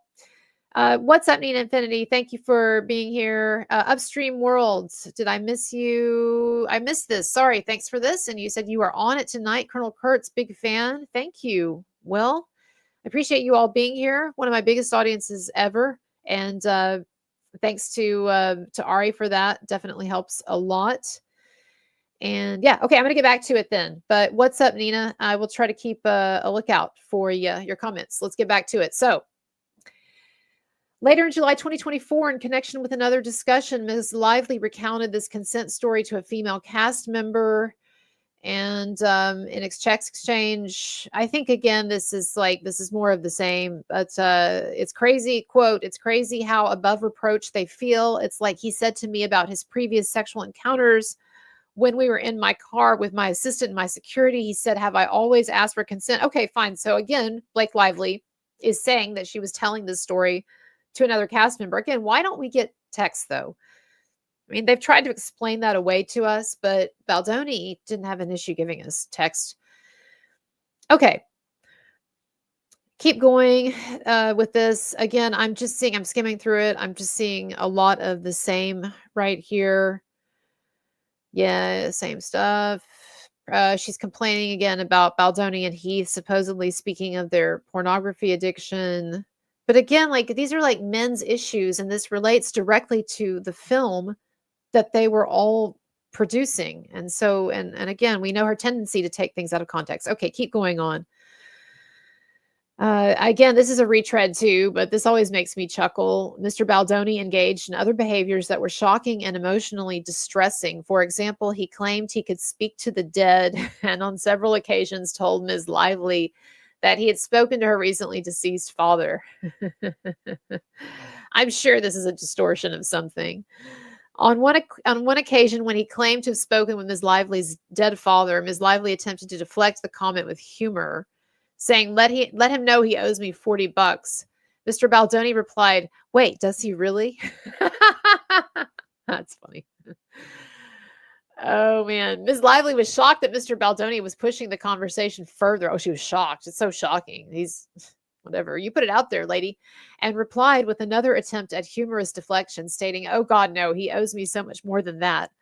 Mr. Baldoni then closed his eyes, put his hand on his heart, and said, I was leaving my apartment this morning and I reached into my pocket and there was $40 in there that I did not put there. This exchange deeply disturbed Ms. Lively. Okay, look, one of two things is going on here, okay, about the dead dad stuff and this exchange and this discussion about like some kind of synchronicity and I had $40 in my wallet and your dad owes you $40 or whatever. One or two things going on. One, A, Blake Lively is completely distorting or misconstruing or whatever some kind of exchange that she had with Baldoni, which is very likely. Or B, Baldoni is one of these really spiritual people. We've all known somebody like this, well-intentioned spiritual people that really does believe in things like messages from dead relatives and karma and fate and synchronicity and signs and things like that. I mean, I believe in some of these things, right? And so I know people like Baldoni, like who are very guys who are very into spirituality and stuff. And like this stuff might seem like out there to us, or it might be out there and it might seem a little bizarre or whatever. But here's my point. What is there to be so deeply disturbed about? This woman keeps saying in this filing that she was disturbed. If I was having a conversation with somebody who was telling me that they could speak to my dad and then was saying this stuff about, oh, I've got $40 in my pocket and that's how much you owe your dad and that crazy or whatever, I would think either A, it was kind of annoying or B, funny.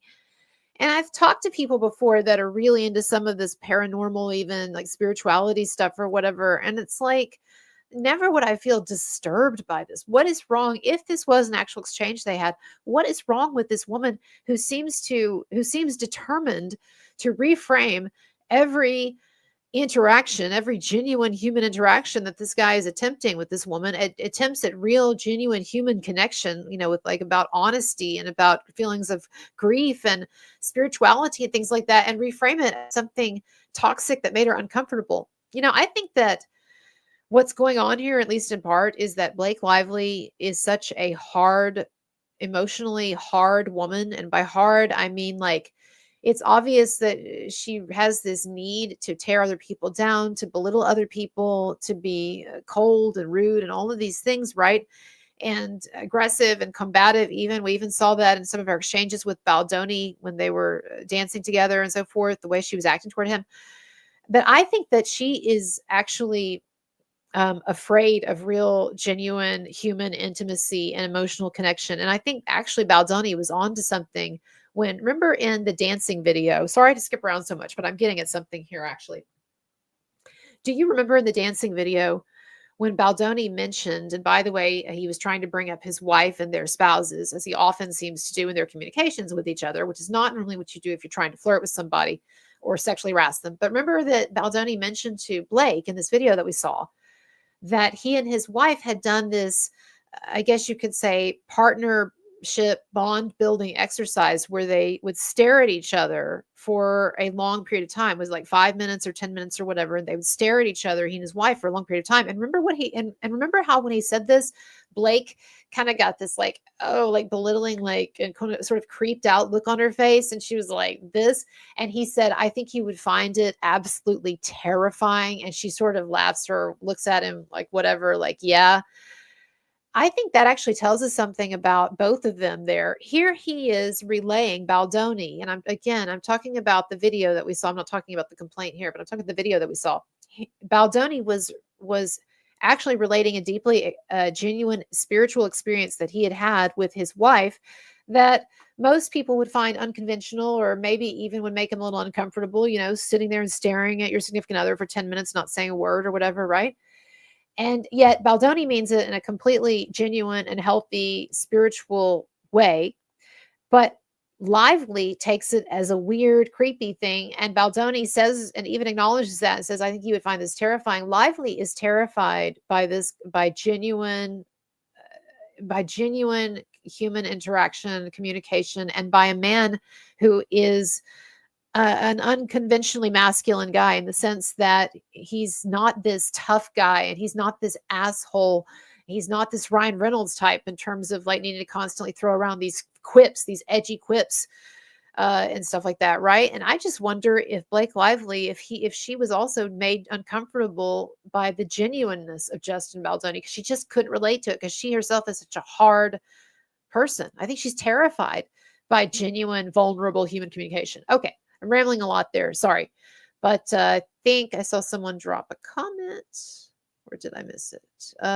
Simply Emily says, someone is very dedicated to this case. I can't even read. I'm sorry. No offense to you. I can't read your writing.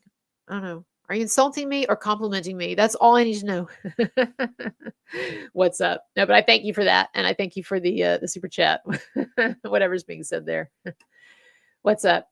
And Vanessa, by the way, I appreciate you. Others Nina Infinity, what's up? It's a complete projection. Yeah, exactly, Nina Infinity. It is projection. Sorry, I keep getting out of the frame here. It is projection on her part. And that's the thing. Like, Blake Lively can't take genuine attempts at human connection. And so then because she herself, I think, is so sort of poisonous and poisoned on the inside. So exactly, she projects all of these negative thoughts and intentions onto other people. And again, thank you for being here. Okay, let's move on. I know I'm going slow. Now we're gonna really amp it up. Okay. 99, Mr. Baldoni often referred to women in the workplace as sexy. Okay, we've already done this, so I'm gonna keep going. And this was a stupid claim. All of this whining about the word sexy. Are we really it is not the Mad Men era, 1960s something or whatever. I know I said I'd keep going. I'm just like, are we really complaining about the word sexy? Another day, Miss Lively wore a low-cut dress. Okay, I already talked about this. He called her dress sexy. He was upset about that. She was upset about that. Topless, body paint. Okay, we already went over this. Okay, I'm gonna keep going. I don't see anything new so far. So far, the only thing that I've seen that's new was the comment from the intimacy coordinator, not from this set, but just a random intimacy coordinator analyzing that dance scene.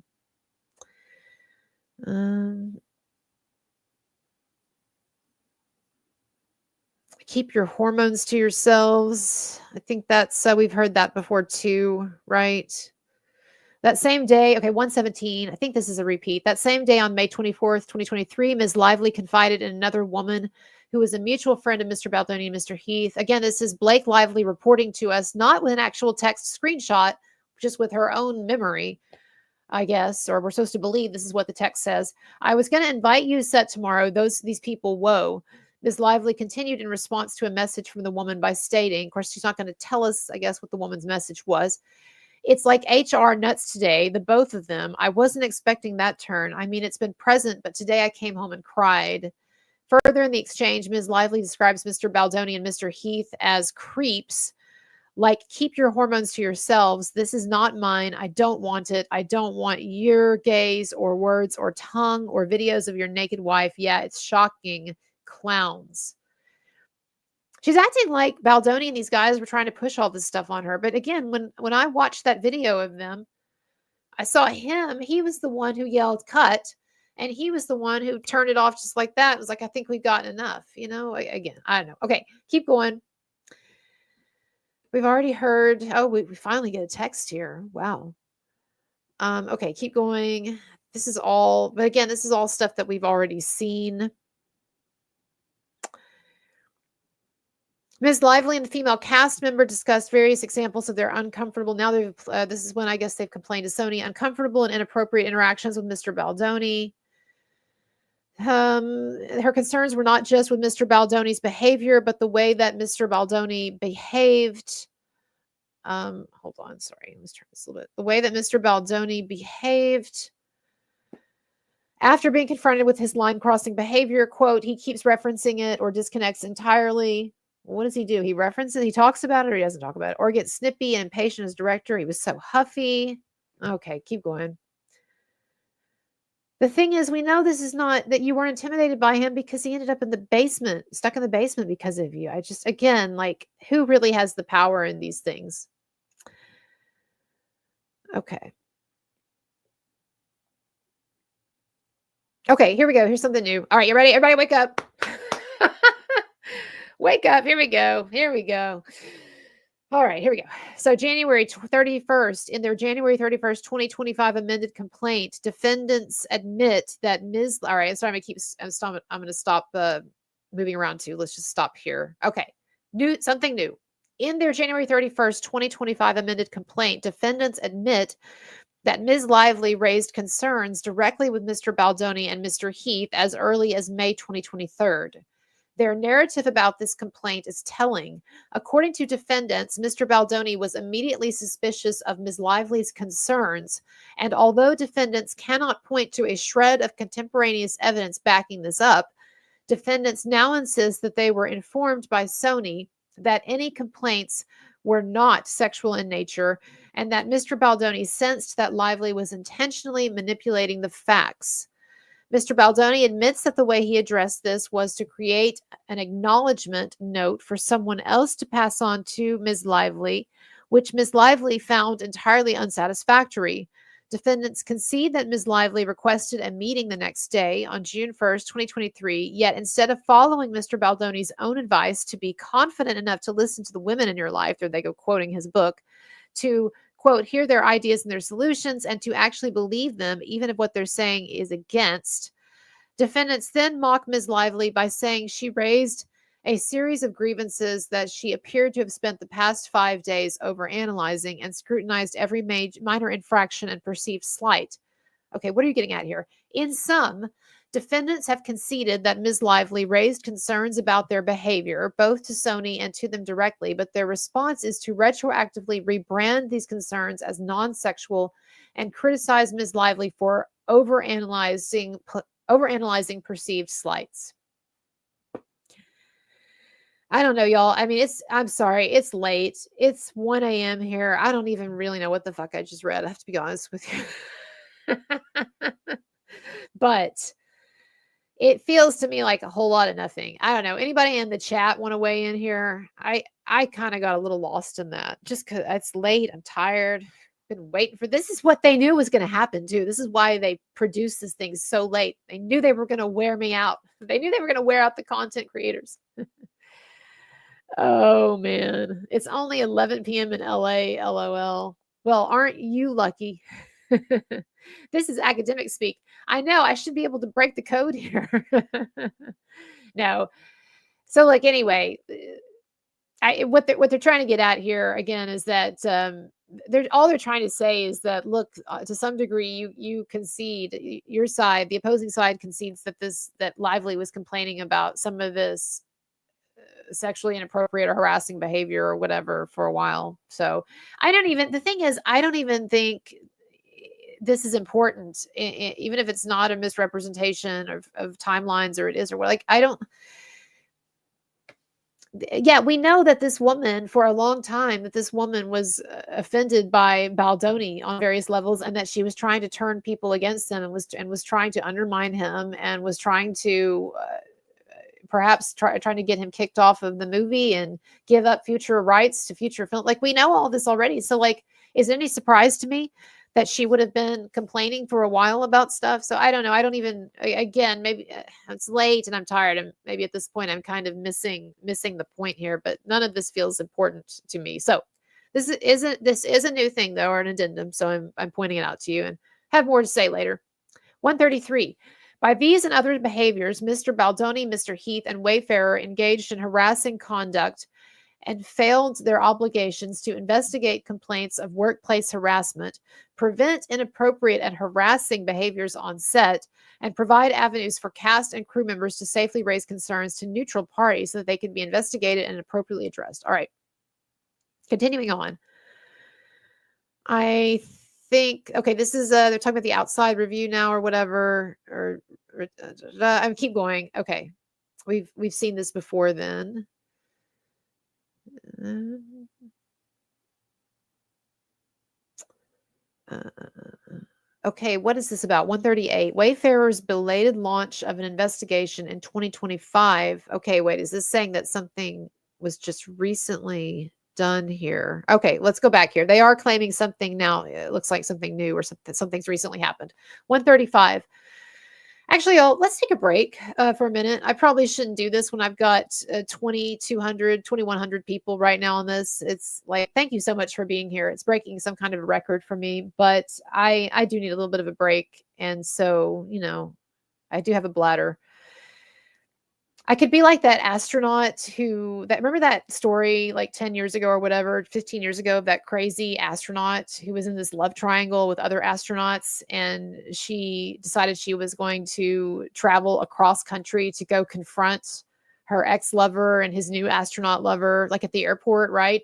And she was in such a hurry that she didn't even stop and go to the restroom, right? She had diapers that she was wearing, astronaut diapers, because in space they wear astronaut diapers, I guess. And so she put on astronaut diapers and then she went tearing across country. It actually was a good movie with Natalie Portman. I really like that movie a lot. The name of the film is Lucy in the Sky, and it is a loose retelling of that story. But anyway, I digress, and that just shows you I'm starting to get tired. But I want to get through the rest of this. I'll try to go faster when we come back. There is some new stuff that they've just put up here. So please hang on, y'all. I need a 10-minute break. I just do. I'm sorry, I'm tired and gotta get a little snack and go to the bathroom. Give me 10 minutes. I will put something else up here for you to watch if you want and discuss or comment on. And then if you will please stick around, I promise I will come back and I won't keep you longer than 10 minutes, okay? Won't go 11 or 12 or anything like that, all right? But let me get a video. When I come back, I'll look through the chat as well. But let's see what we got here. Let's see what we got. Okay, I'm going to put on a video about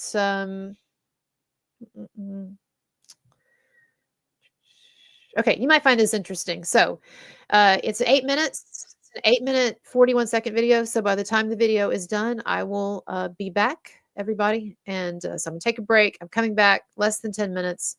I will see you. Okay. All right.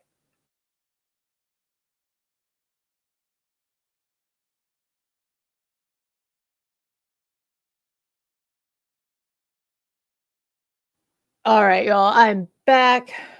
Let's tear through this thing. Let's finish it. All right. I knew I was going to lose a lot of people. I lost like 700 people. For some reason, when you take a break, you lose people. I think because I get it though. People are already tired or whatever. They're kind of wavering. They're on that line. They're like, should I go ahead and go to bed? I'm gonna feel like shit tomorrow. What should I do? And so then when I say, well, I'm gonna go for a break, they're like, oh, that settles it. Time to go. So anyway, but for those of you who have stayed or staying, let's go ahead and let's finish this thing.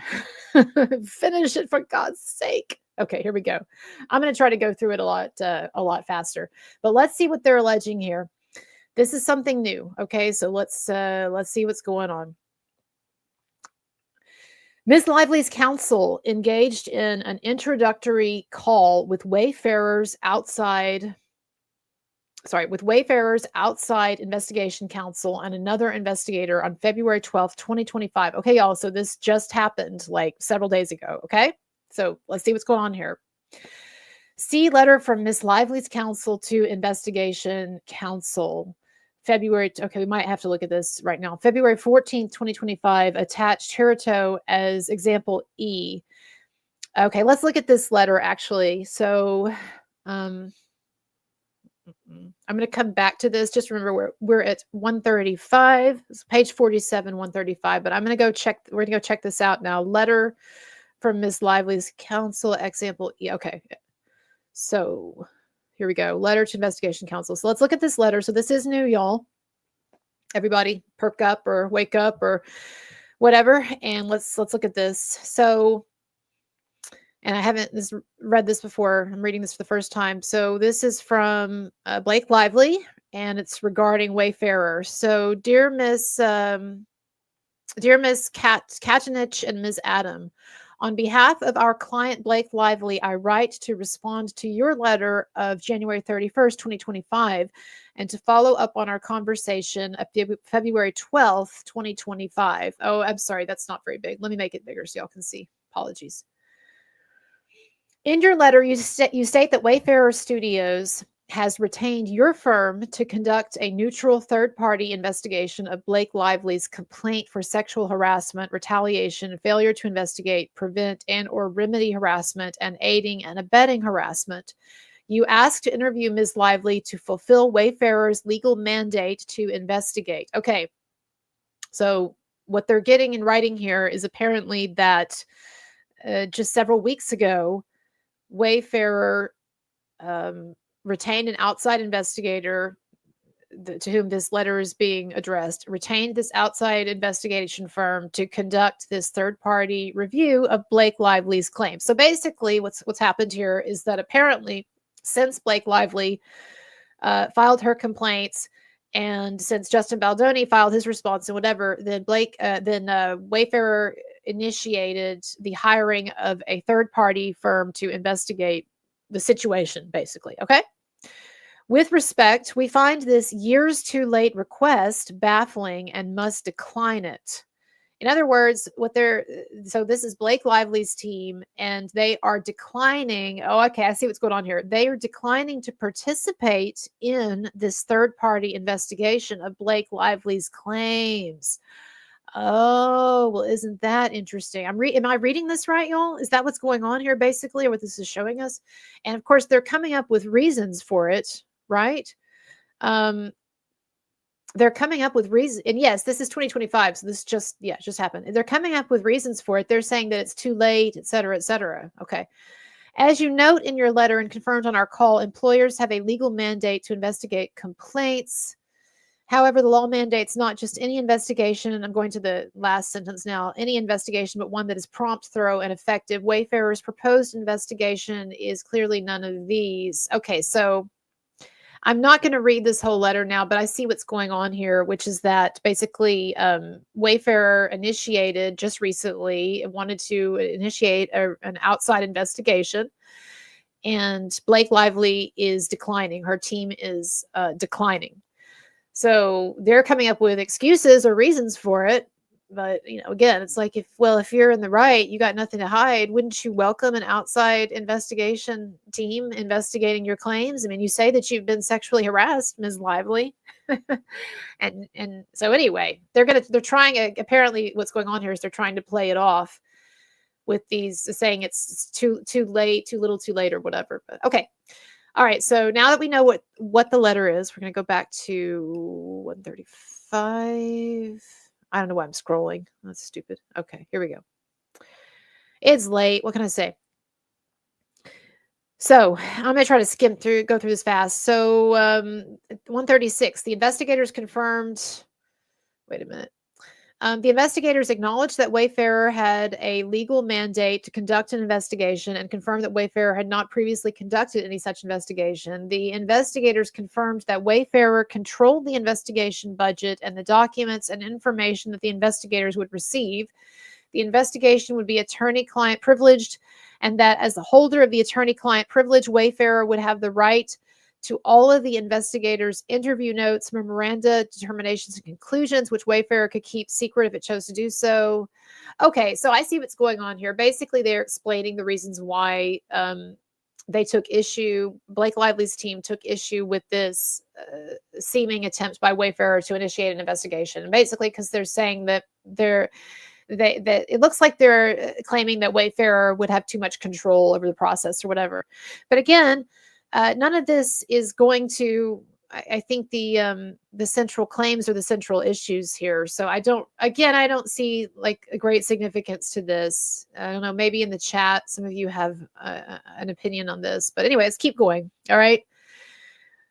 138, Wayfarer's belated launch of an investigation in 2025 is a damning admission of Wayfarer's failure to investigate events that were reported to Wayfarer in 2023, right? So one of the things that they're accusing them of Wayfarer, I should say that Lively's team is accusing Wayfarer of, is again, not taking things seriously enough, not launching an investigation, being too little too late, et cetera, et cetera. Okay. 139, the Wayfarer parties ignored their legal mandate to conduct an investigation in 2023 when they indisputably became aware of multiple HR complaints, and their cynical attempt to launch a rigged investigation now makes a mockery of their legal obligations. Okay. I think we all get what is being claimed here. We keep going. This is, I think, all old accusations here, talking about the strikes, talking about Lively claiming that she was trying to resolve these supposed problems on set, et cetera, et cetera. Then there was a meeting. Then they came up with a list of provisions. I mean, again, we can talk about this some other time, and a lot of this has already been discussed. But again, I'm not seeing anything here that is new, so we're going to keep going. And again, like someone said, get the AI to a good AI program to look into all this. But I'm just trying to give you my my initial reaction to anything that's added here. But I'm not seeing it. Some text in here, but these were in the original one too.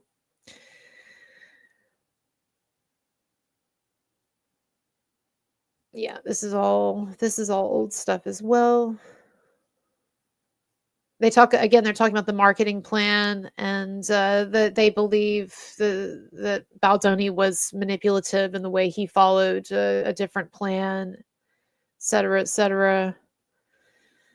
They've got these texts, some of the texts between Baldoni and Jennifer Abel and Melissa Nathan. But again, we've already seen all of this though, and we can hash this out in another video, or I have hashed it out before.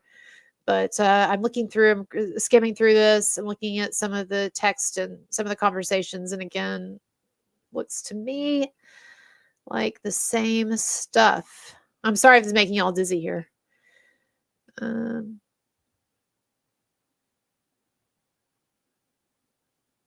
Yeah, we got this again. Okay, so I've seen this before. These were the quotes that Justin and Wayfarer, I should say, were given for PR help.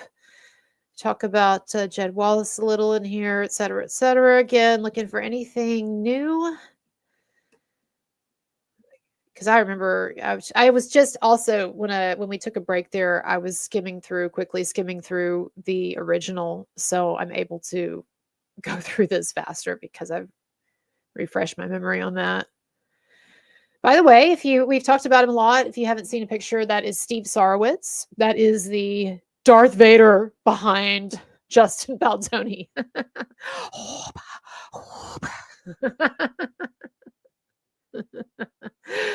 Are you not terrified?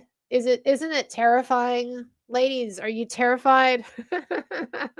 Oh no, we've reached the point in the night where I'm just gonna get fucking silly.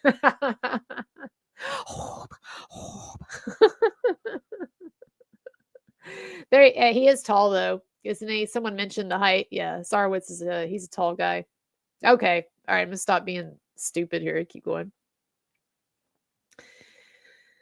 Yeah, so I mean, again, I'm working on a video too, breaking down, and I know I've been talking about it forever, but I don't have a lot of time, so I have to work it in a little bit here and there. But I've been working again on this video, breaking down the whole publicist PR thing. But anyway, okay, still, this is all looking familiar to me. I think we might honestly. I don't know. I was looking to see if there was anything in here about these of like any new complaints from like Jenny Slate, or was the other one Isabel Farrar, or because again, remember the leaked complaints, the Sony complaints the other day, whether they were true or whether not true, whether they were fake or they weren't, but they supposedly referenced experiences by Jenny Slate and Isabel Farrar, whatever her name is. But I'm not seeing, we're going through this and I'm not seeing anything new. This all looks the same. And we're getting to the end of it here.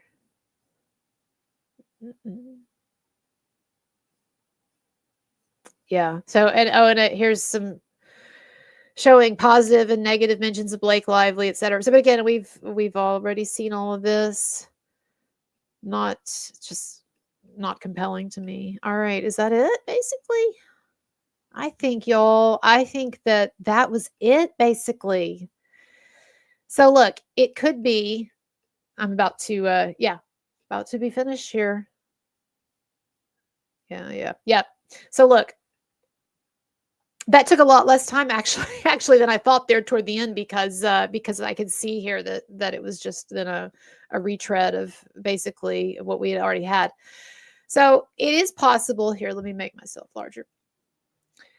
So it is possible that tomorrow, I wake up and other people have looked through this and I have another opportunity to look through it again, and someone picks out maybe one or two other additional claims or additional examples or pieces of evidence, as it were, that we didn't notice in this. But honestly, I think that we've pretty much gotten a very accurate sense of what is in this amended filing, and we could really and look, we only came up with what, two or three new things, right?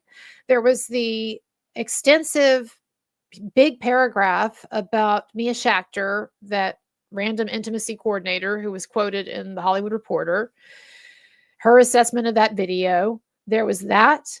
And then there was a reference made to our discussion of Wayfarer just recently initiating or trying to initiate an outside investigation of Blake Lively's claims, and Blake Lively's team rebuffing that, claiming that it's too little too late and that they didn't agree with the conditions under which this would be done and the power Wayfarer would have, etc. And then there was there one other thing? And so basically that's it, y'all. So look, this is in summary, this is and so we can all go the fuck to bed. This ain't it. There's no smoking gun here. We are as far away from smoking guns as you can get. Nothing even really interesting in this. Honestly, I thought at least they would have something provocative, like something new from Jenny Slate or someone. And I honestly, y'all, this really, to me, I'm pleasantly surprised, because I don't know about you, but I was really sort of preparing myself, steeling myself against the fact that we were going to see some shenanigans here, because I figured that Blake Lively and Ryan Reynolds, that behind the scenes they had kicked some asses, whipped some asses into shape, so to speak, or say, get to their lawyers and their PR people or whatever, let's get our shit together and let's mount a real defense. And so I just figured that there would be some amendments and some new claims or new evidence in this that would make some of us out here who support Baldoni kind of like squirm a little. Not anything showing that Lively's allegations are true, or Baldoni was a bad guy or anything like that, but I just expected more. I expected that they had a few tricks up their sleeve and at least a couple of things to kind of ruffle some feathers, and that we would need to look into or think about. And there just wasn't. It's just not there. So I think that this amended complaint, from Blake Lively's perspective, from the perspective of Team Lively Reynolds, is a huge disappointment and a huge dud. And there's barely anything new in there at all, and certainly nothing that's going to in any way change anyone's mind. And so where that leaves me, I mean, look, one thing that I get from this is that any support that Lively may have had from her co-stars and from other celebrities connected to this, cast members, crew members, Colleen Hoover, whomever, one thing that I get from this amended complaint is that that support has all dried the fuck up.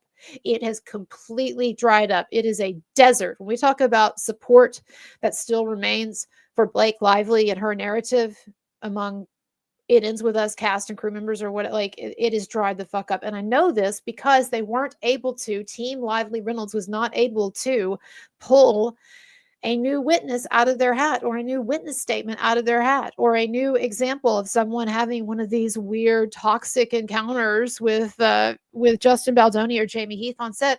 They weren't able to pull that out for this amended complaint. That tells me they got nothing, that no one wants to stand up for them or with them anymore. They might as well have not released anything, honestly. This was certainly not worth waiting for. Certainly was not. But look, it's good news, because now we've read it and we see there's certainly nothing to be afraid of here. And look, Zach Peter said that they needed the equivalent of a knockout, that Team Blake Lively, Ryan Reynolds needed the equivalent of some kind of a knockout or something, however he put it. He had a real eloquent way of putting it. But Zach Peter said that they really needed to score big here in some way. And they've done the opposite. There's really almost nothing new here.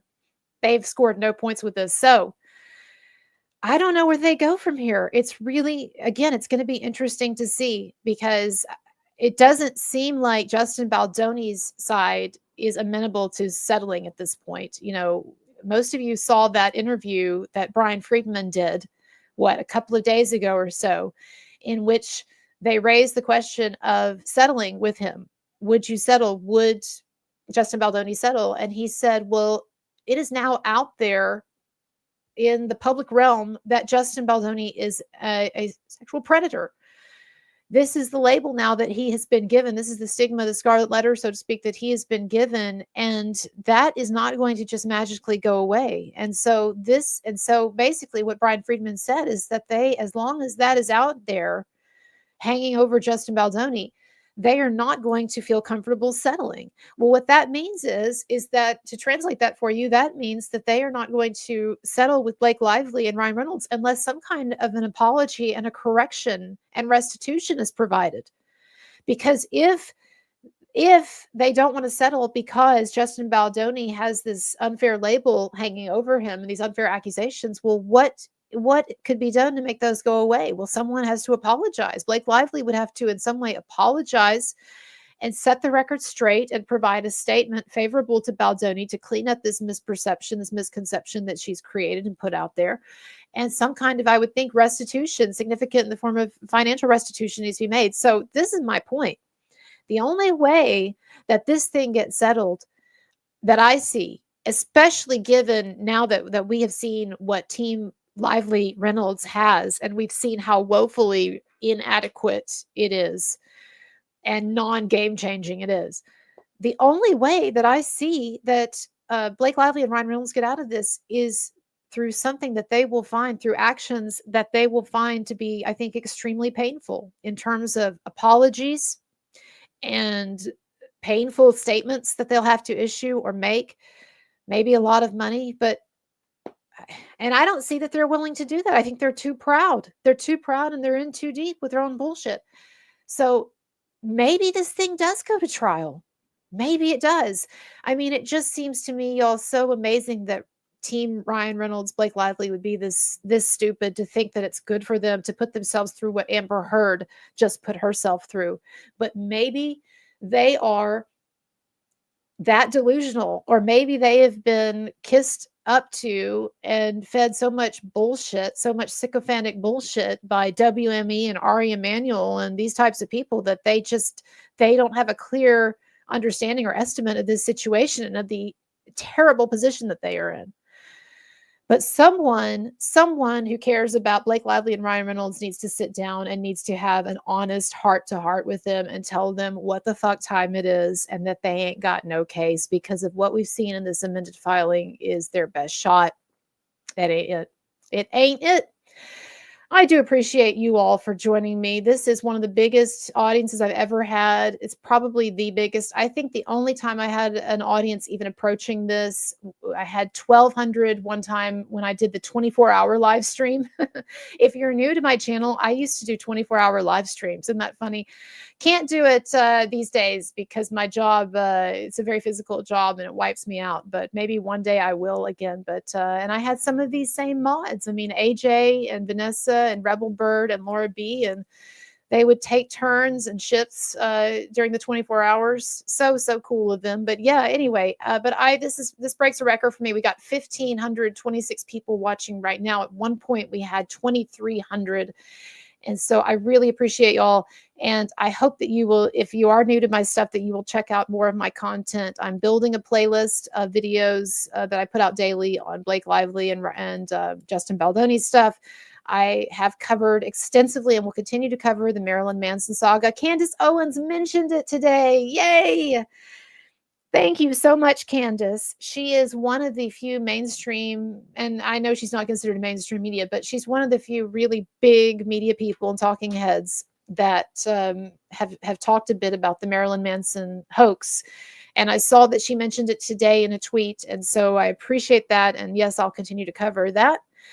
And I've got a bunch of videos and a lot of other things, and I want to expand into other topics as well. So check out my stuff. I even have like philosophy, psychology videos, and all kinds of things. But you have to look for them because the algorithm tends to just want to show you the angry celebrity-oriented things. So me ranting about some celebrity, about Blake Lively, it does a lot better than me talking about, you know, a psychology video on the meaning of life or something like that, right? But check out my psychology and personal philosophy videos. Anyway, okay. Thank you so much. Thank you to my mods. Sorry I didn't have time to get into your comments more. I'll be putting out more videos tomorrow, and come and join me for my live stream tomorrow and every day around 2:00 p.m. Eastern time. I will be doing and have been doing live streams on mostly on the Justin Baldoni, Blake Lively stuff, but also looking at some other things too. So join me for that. As always, I appreciate your tips and donations and your support. And my PayPal links will be put below, and so forth. Let me check PayPal before I leave. Anyways, thank you all so much. Thank you again to Ari. Check out Ari's page and all of her stuff as well. Ari Jacob, she is awesome, and was the first one on this Baldoni story. She was. Okay, so long story short, if your friends ask you after this, what did Kurt say about the amended filing? What's the deal with the amended filing? Here's the deal. They have absolutely, as Blake Lively would say, absolutely no teeth. Bye, everybody. No teeth. Blake Lively's amended filing has